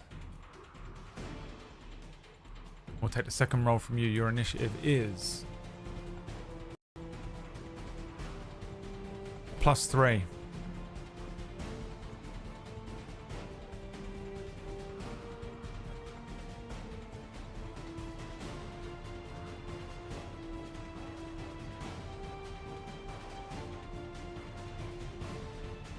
Dave, thank you for the 73-monther, my friend. And 11. 11 plus 3, 14. The Yeti will go first. Lancelot, looking up at the Yeti, says, "Gnome, Santa Gary, get back." And the Yeti looks towards Lancelot and begins to target him with a chilling gaze. A DC 13 Constitution saving throw from Lancelot, who aggroes this creature here. Con save, 18 makes it. The red rim around Lancelot's eyes is briefly diminished and turns a kind of cold blue. but then Lancelot closes his eyes and shakes off the effect, the red rim around the edges of his iris returning as he is not paralyzed by this creature, and does not take any damage either, I don't believe. No. Oh, be careful looking into its eyes, Lancelot says. The Yeti storms forward. I mean...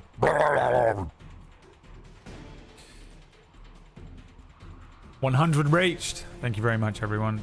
Chen, Vicky Polar, thank you so much. Polar, appropriate for today's episode.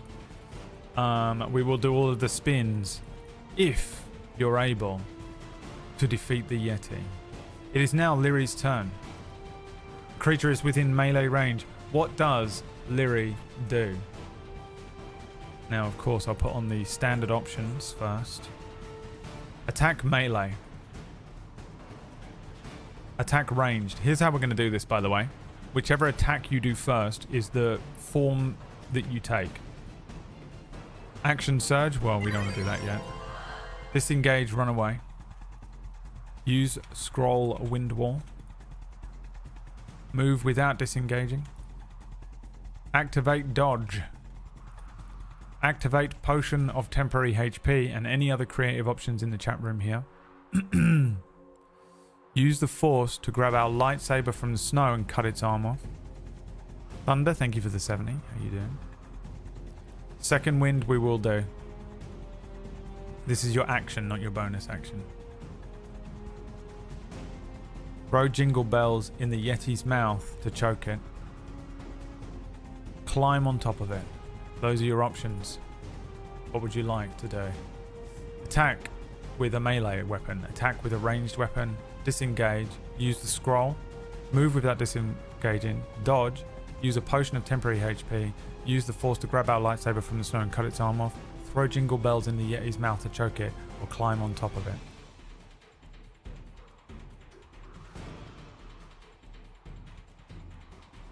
We're gonna do a second wind, right? So I'll roll that now. The D10 plus 3. Well, actually, I'll wait. I forget sometimes you can't see the thing on this screen.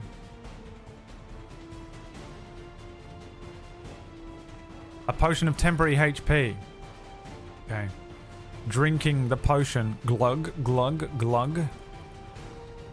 You no longer have a potion equipped. Consumed. Potion of temporary HP 1. Oh, you know what? You do still have it equipped because this is a video game. You just consume one of them. You're down to one of them. You gain 10 temporary hit points. 1d10 temporary hit points. 7. 7 temp hit points. And do you want to use the second wind? Second wind will heal you, so you have temporary hit points, but your actual HP is at 11. Yes or no in the chat if you want to do that. Okay. You regain 9.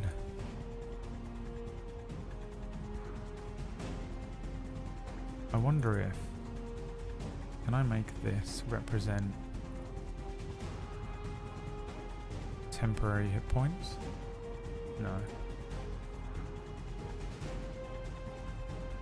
Okay, so you have 27 HP right now.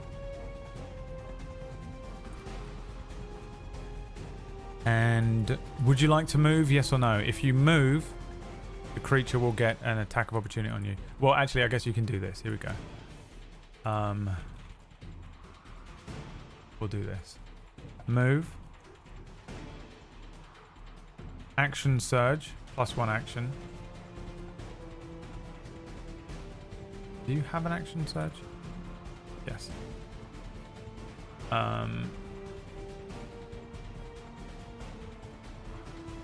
Do nothing. Choice is yours. Move. Action surge. Do nothing.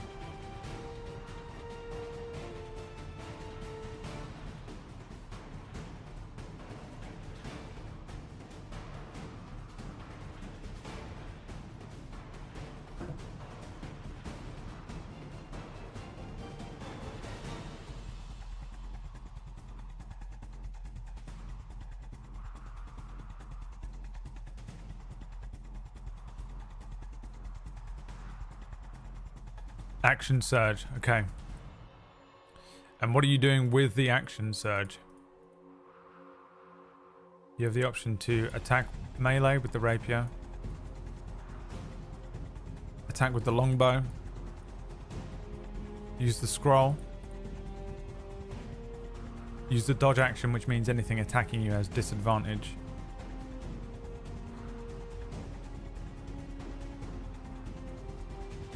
You can dash, I guess. You'd have to. You can disengage. Play a lullaby with the jingle bells. Make sound of Yeti bigger, scarier Yeti and intimidate.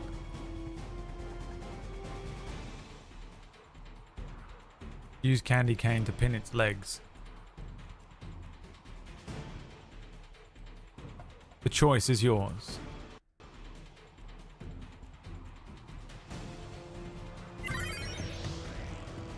Cheesiosaur, thank you for the 11-monther.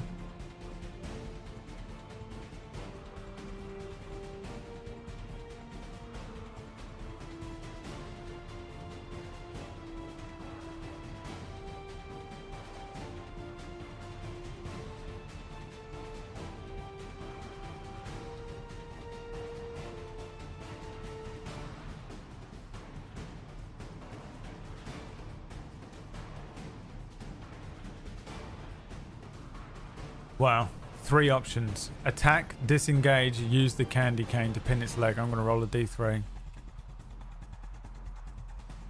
1, attack, melee. Give me the attack roll. D20 in the chat room. Exclamation point D20. You have a +5 to this attack.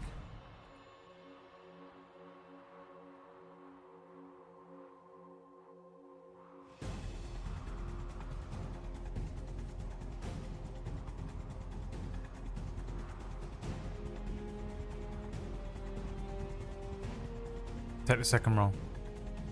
Keep rolling. You know what time it is.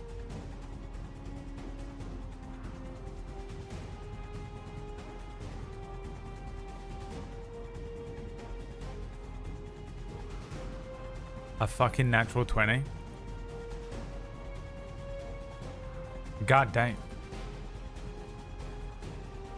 So this is a D8 +3. So it's actually 2d8 +3. 10. Oh, I rolled a 6 and a 1. You do 10 damage to it. The rapier comes out. The Yeti. Blood spills across the ice and snow here. And it is Lancelot's turn. Lancelot, what can you do again?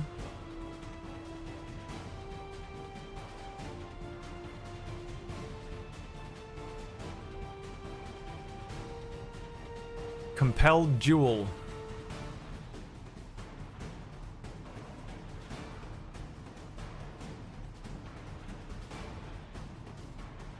Or he can smite it. I think in the situation here, he would probably just reactively attack. So let's have an attack roll. Oh, a 5. A swing and a miss from Lancelot. The Yeti's turn. The Yeti will attempt to claw at which one of you? Lyri on 1, Lancelot on 2. 1, Lyri, a claw launching towards Lyri on an 18. Lyri has the shield equipped. 18 is the armor class. This will still hit. A strike dealing 4 damage to the temporary HP. I'm not going to bother setting up the other thing because we have 18 minutes to complete the game. A giant claw coming out, striking Lyri, bringing the shield up but slightly too late.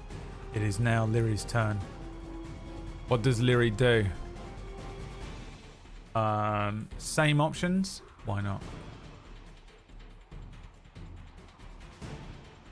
Go. You can attack with a melee weapon. Attack with a ranged weapon, you'll have disadvantage. You can use the Scroll of Wind Wall You can dodge. You can dash. You can disengage. You can play a lullaby with the jingle bells. You can make the sound of a bigger, scarier Yeti and intimidate. Or you can use the candy cane to pin its leg.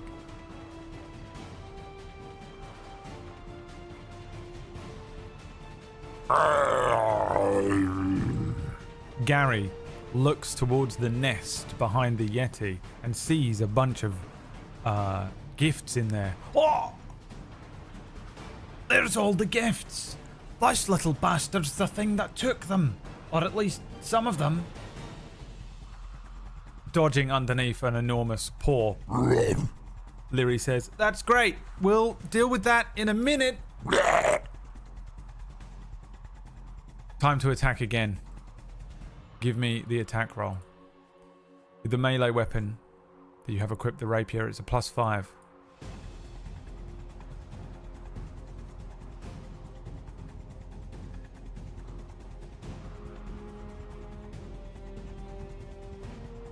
Take the second roll. As much as that 14 would have been lovely. Let's see if you can get another 20. A 7 +5. What's the Yeti's AC? 12. You actually hit.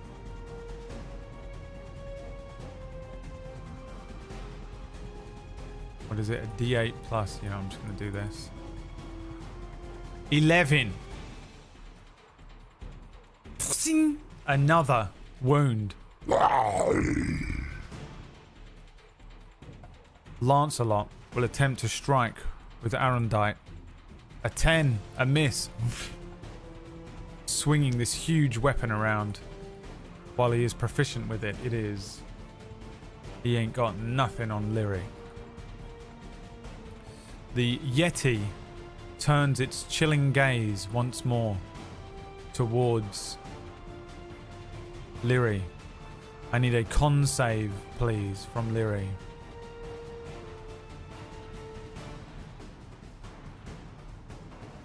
You have a +4 to this. We'll take the second roll, not that 18.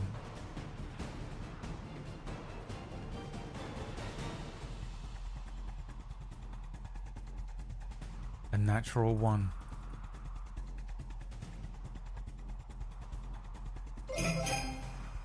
Frozen. Turned immediately into an ice statue. Lancelot, no! Leary is frozen. Taking 2d6 cold damage as well. Have any sort of resistance to cold? I don't think you do, right? Necrotic and radiant.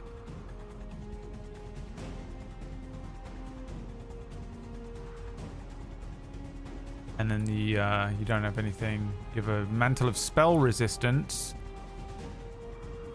What does that do? Is this a spell? I don't think it is. Is it magical effects or a spell? Advantage on saving throws against spells. This isn't a spell. Okay, so you take 9 cold damage. That's the rest of your temporary HP. 3 of that gone. And then you're down to 14 as you're frozen by the chilling gaze. The Yeti freezes its target. You can repeat the saving throw at the end of your next turn. It is the end of your next turn. Saving throw. Here we go. A Constitution saving throw. You have to beat a 13. Take the second roll.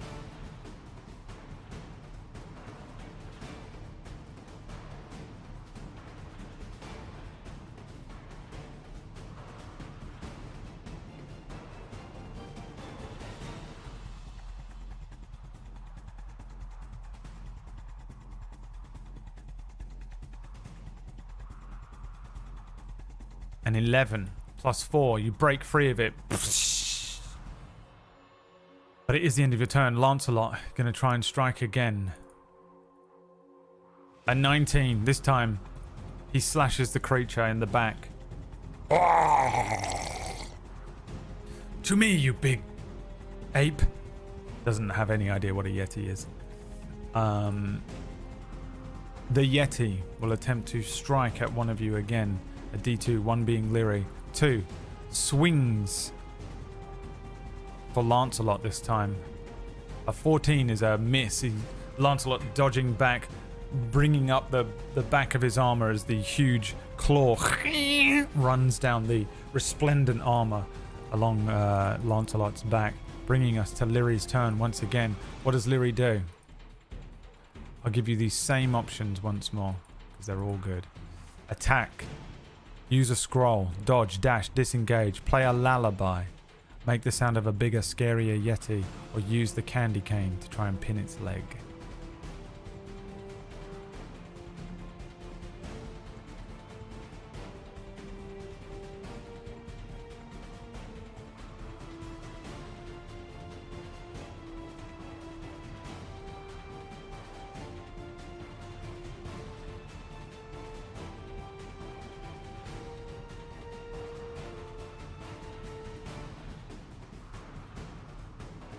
What do you want to do? Attack, they scream. Attack, attack, attack. Okay, make me an attack roll. You have +5 again. With the rapier. Adamantite shield, huge on one arm, and a thin, very thin looking blade in the other as Leary wields this rapier, bringing it up and swiping at the Yeti once more.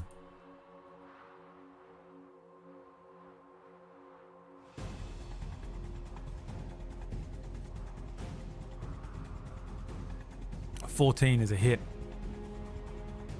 Is this one. Dealing 11 piercing damage to the creature. It is Lancelot's turn. Lancelot attempts to strike with Arondite on a 10, is going to miss. The Yeti going to take another swing at Leary.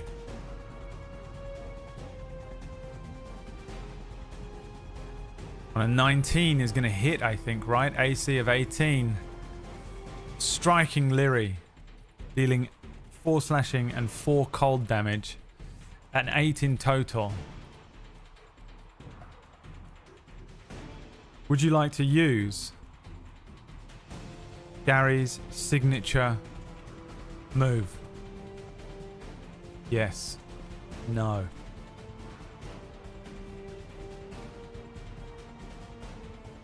Sneaking around while the Yeti is swinging at Lancelot and at Leary. Leary docking down underneath one swipe. Lancelot defending against another before the Yeti backhands Leary. Leary kind of struggling now at this point. A couple of different wounds. Lancelot with a wound of his own from the snowball. A little blood running down the side of his head. The two of them struggling against this thing. The small form of Gary. All 8 arms. Giant pink eyes sneaks behind the Yeti. Yes. What is Gary's signature move?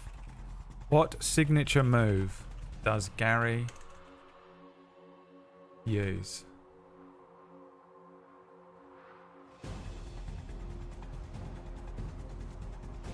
What was Gary's signature move?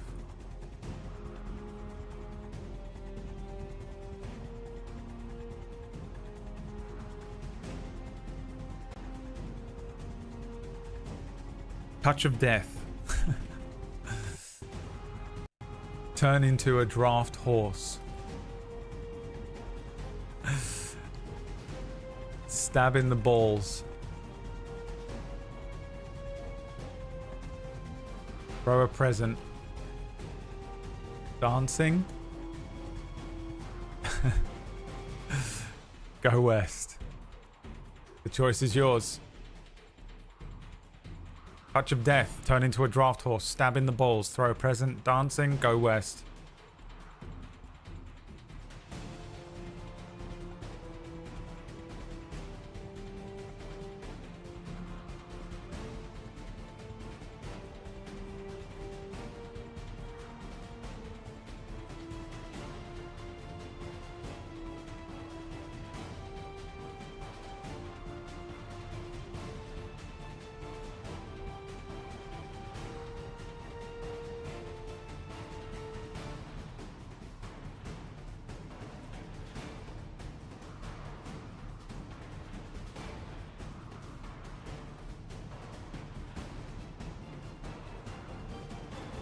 dancing.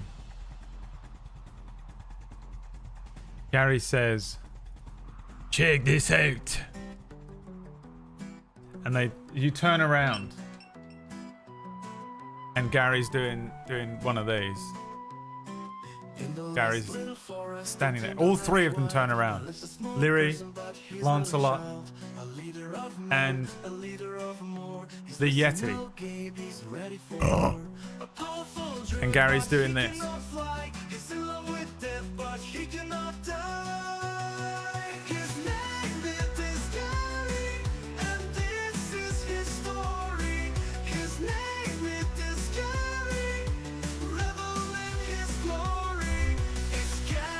And the Yeti's mind is turned inside out.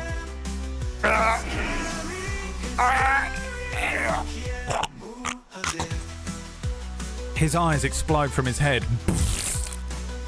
His tongue turns blue, and the Yeti collapses. Leary and Lancelot look at each other, and Gary. Oh, did it work? Yes, it worked. What on earth was that? And Gary says, Oh, didn't I not mention? I'm married to death.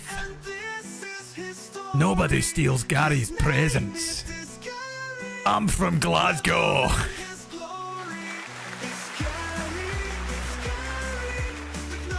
That's the dance of death. Now, back to the presents.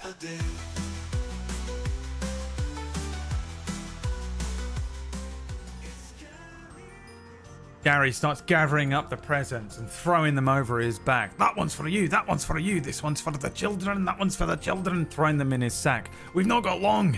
Quick, open your presents. What did you get? What did you get? How many spins? Let's spin one.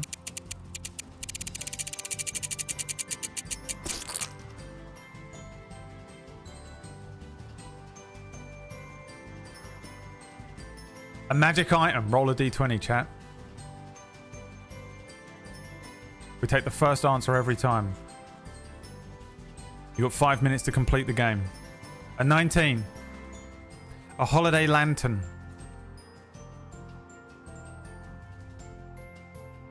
You have a holiday lantern. A lantern that creates a bright 30-foot radius and dims all hostile creatures with dark vision by... That's a magic item. Good. Yes, that's why. So it dims a lantern that creates bright light in a 30-foot radius and dims all hostile creatures' dark vision by 10 feet. That's actually a dope item. Nice. Okay. How many more spins are there that you've earned? Shadow? Another magic item. Roll me another d20. 2 more.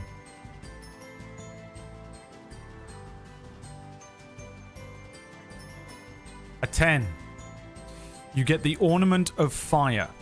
A red ornament that explodes as a fireball spell when thrown. A bomb.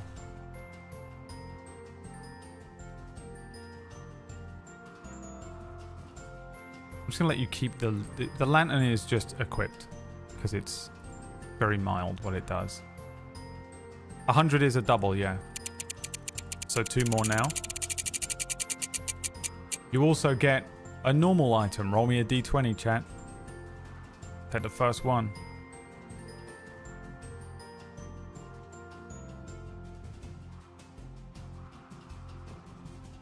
Was that it? The 15? Reindeer antlers. A headband with fake antlers. Wearing it makes you look like a reindeer. It's so vague and generic. Okay, another spin. Is this the last one? Or is there one more? And you finally get another scroll. So, I'm going to roll a d9. A level 7 scroll.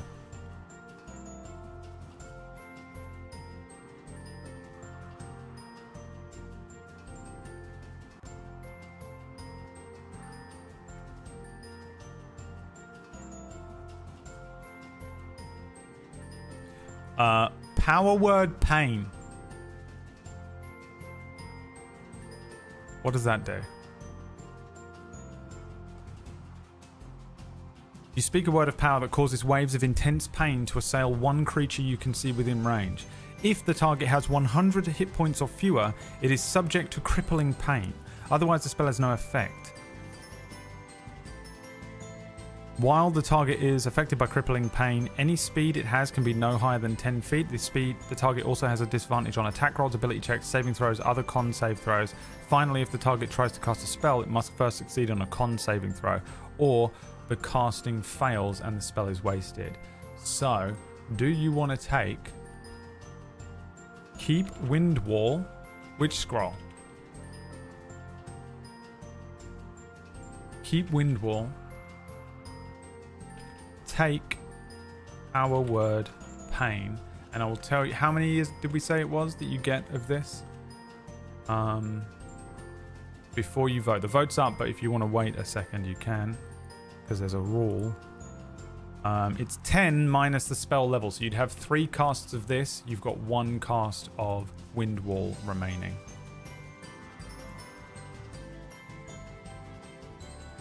Gary says, I hope you like your gifts.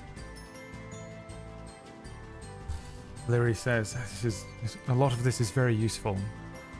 I'm not really sure what to do with these. And puts the antlers on and sort of vaguely transforms into a reindeer. Gary says, hey, that's what you do with that, kid. That's what you do with it. And then begins to vanish.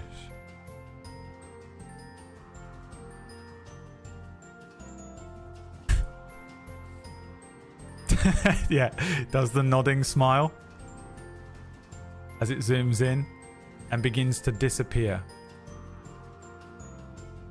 along with his sack on his shoulder. Take power word pain. All right. The scroll changes, shifting. Lyri says, But what about the last part of the adventure with the ice shrine? What about the last part of the adventure with the ice shrine, Gary? And Gary says, Aye. That's what you do with it, kid. That's what you do. Happy holidays. Ho, ho, ho. And Gary vanishes. What? I ran out of time.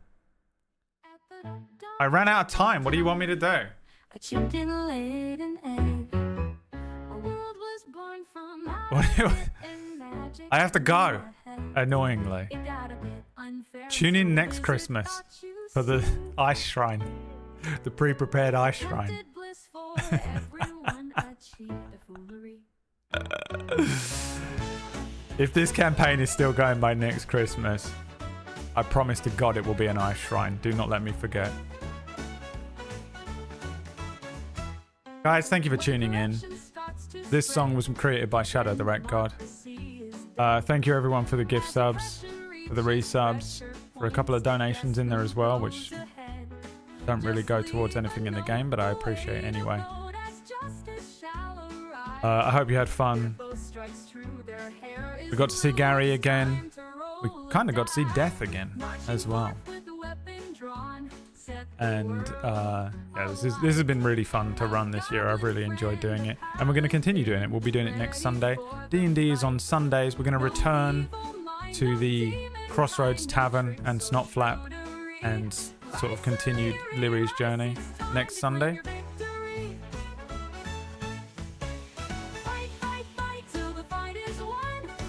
And yeah, tomorrow we're going to do Minecraft Mondays.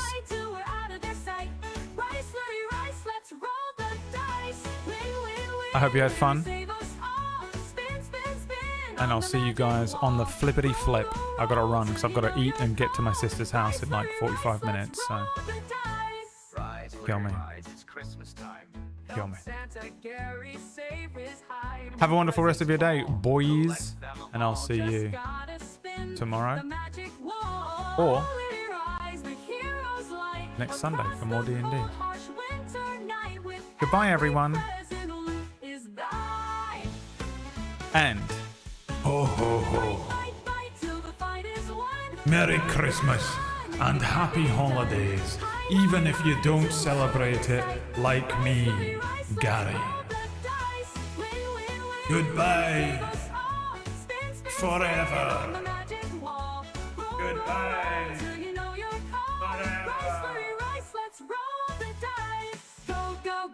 Let your legend be born. Flow, flow, flow with magic adorned. Soar, soar, soar, always ready for more. Rice, flurry, rice, let's roll the dice. Never surrender, never give in. Lily, step ahead and let your arrows sing. Lift your head, embrace the dawn.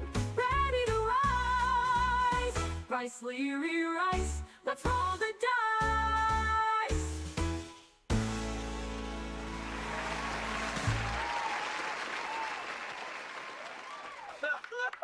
Roll the dice.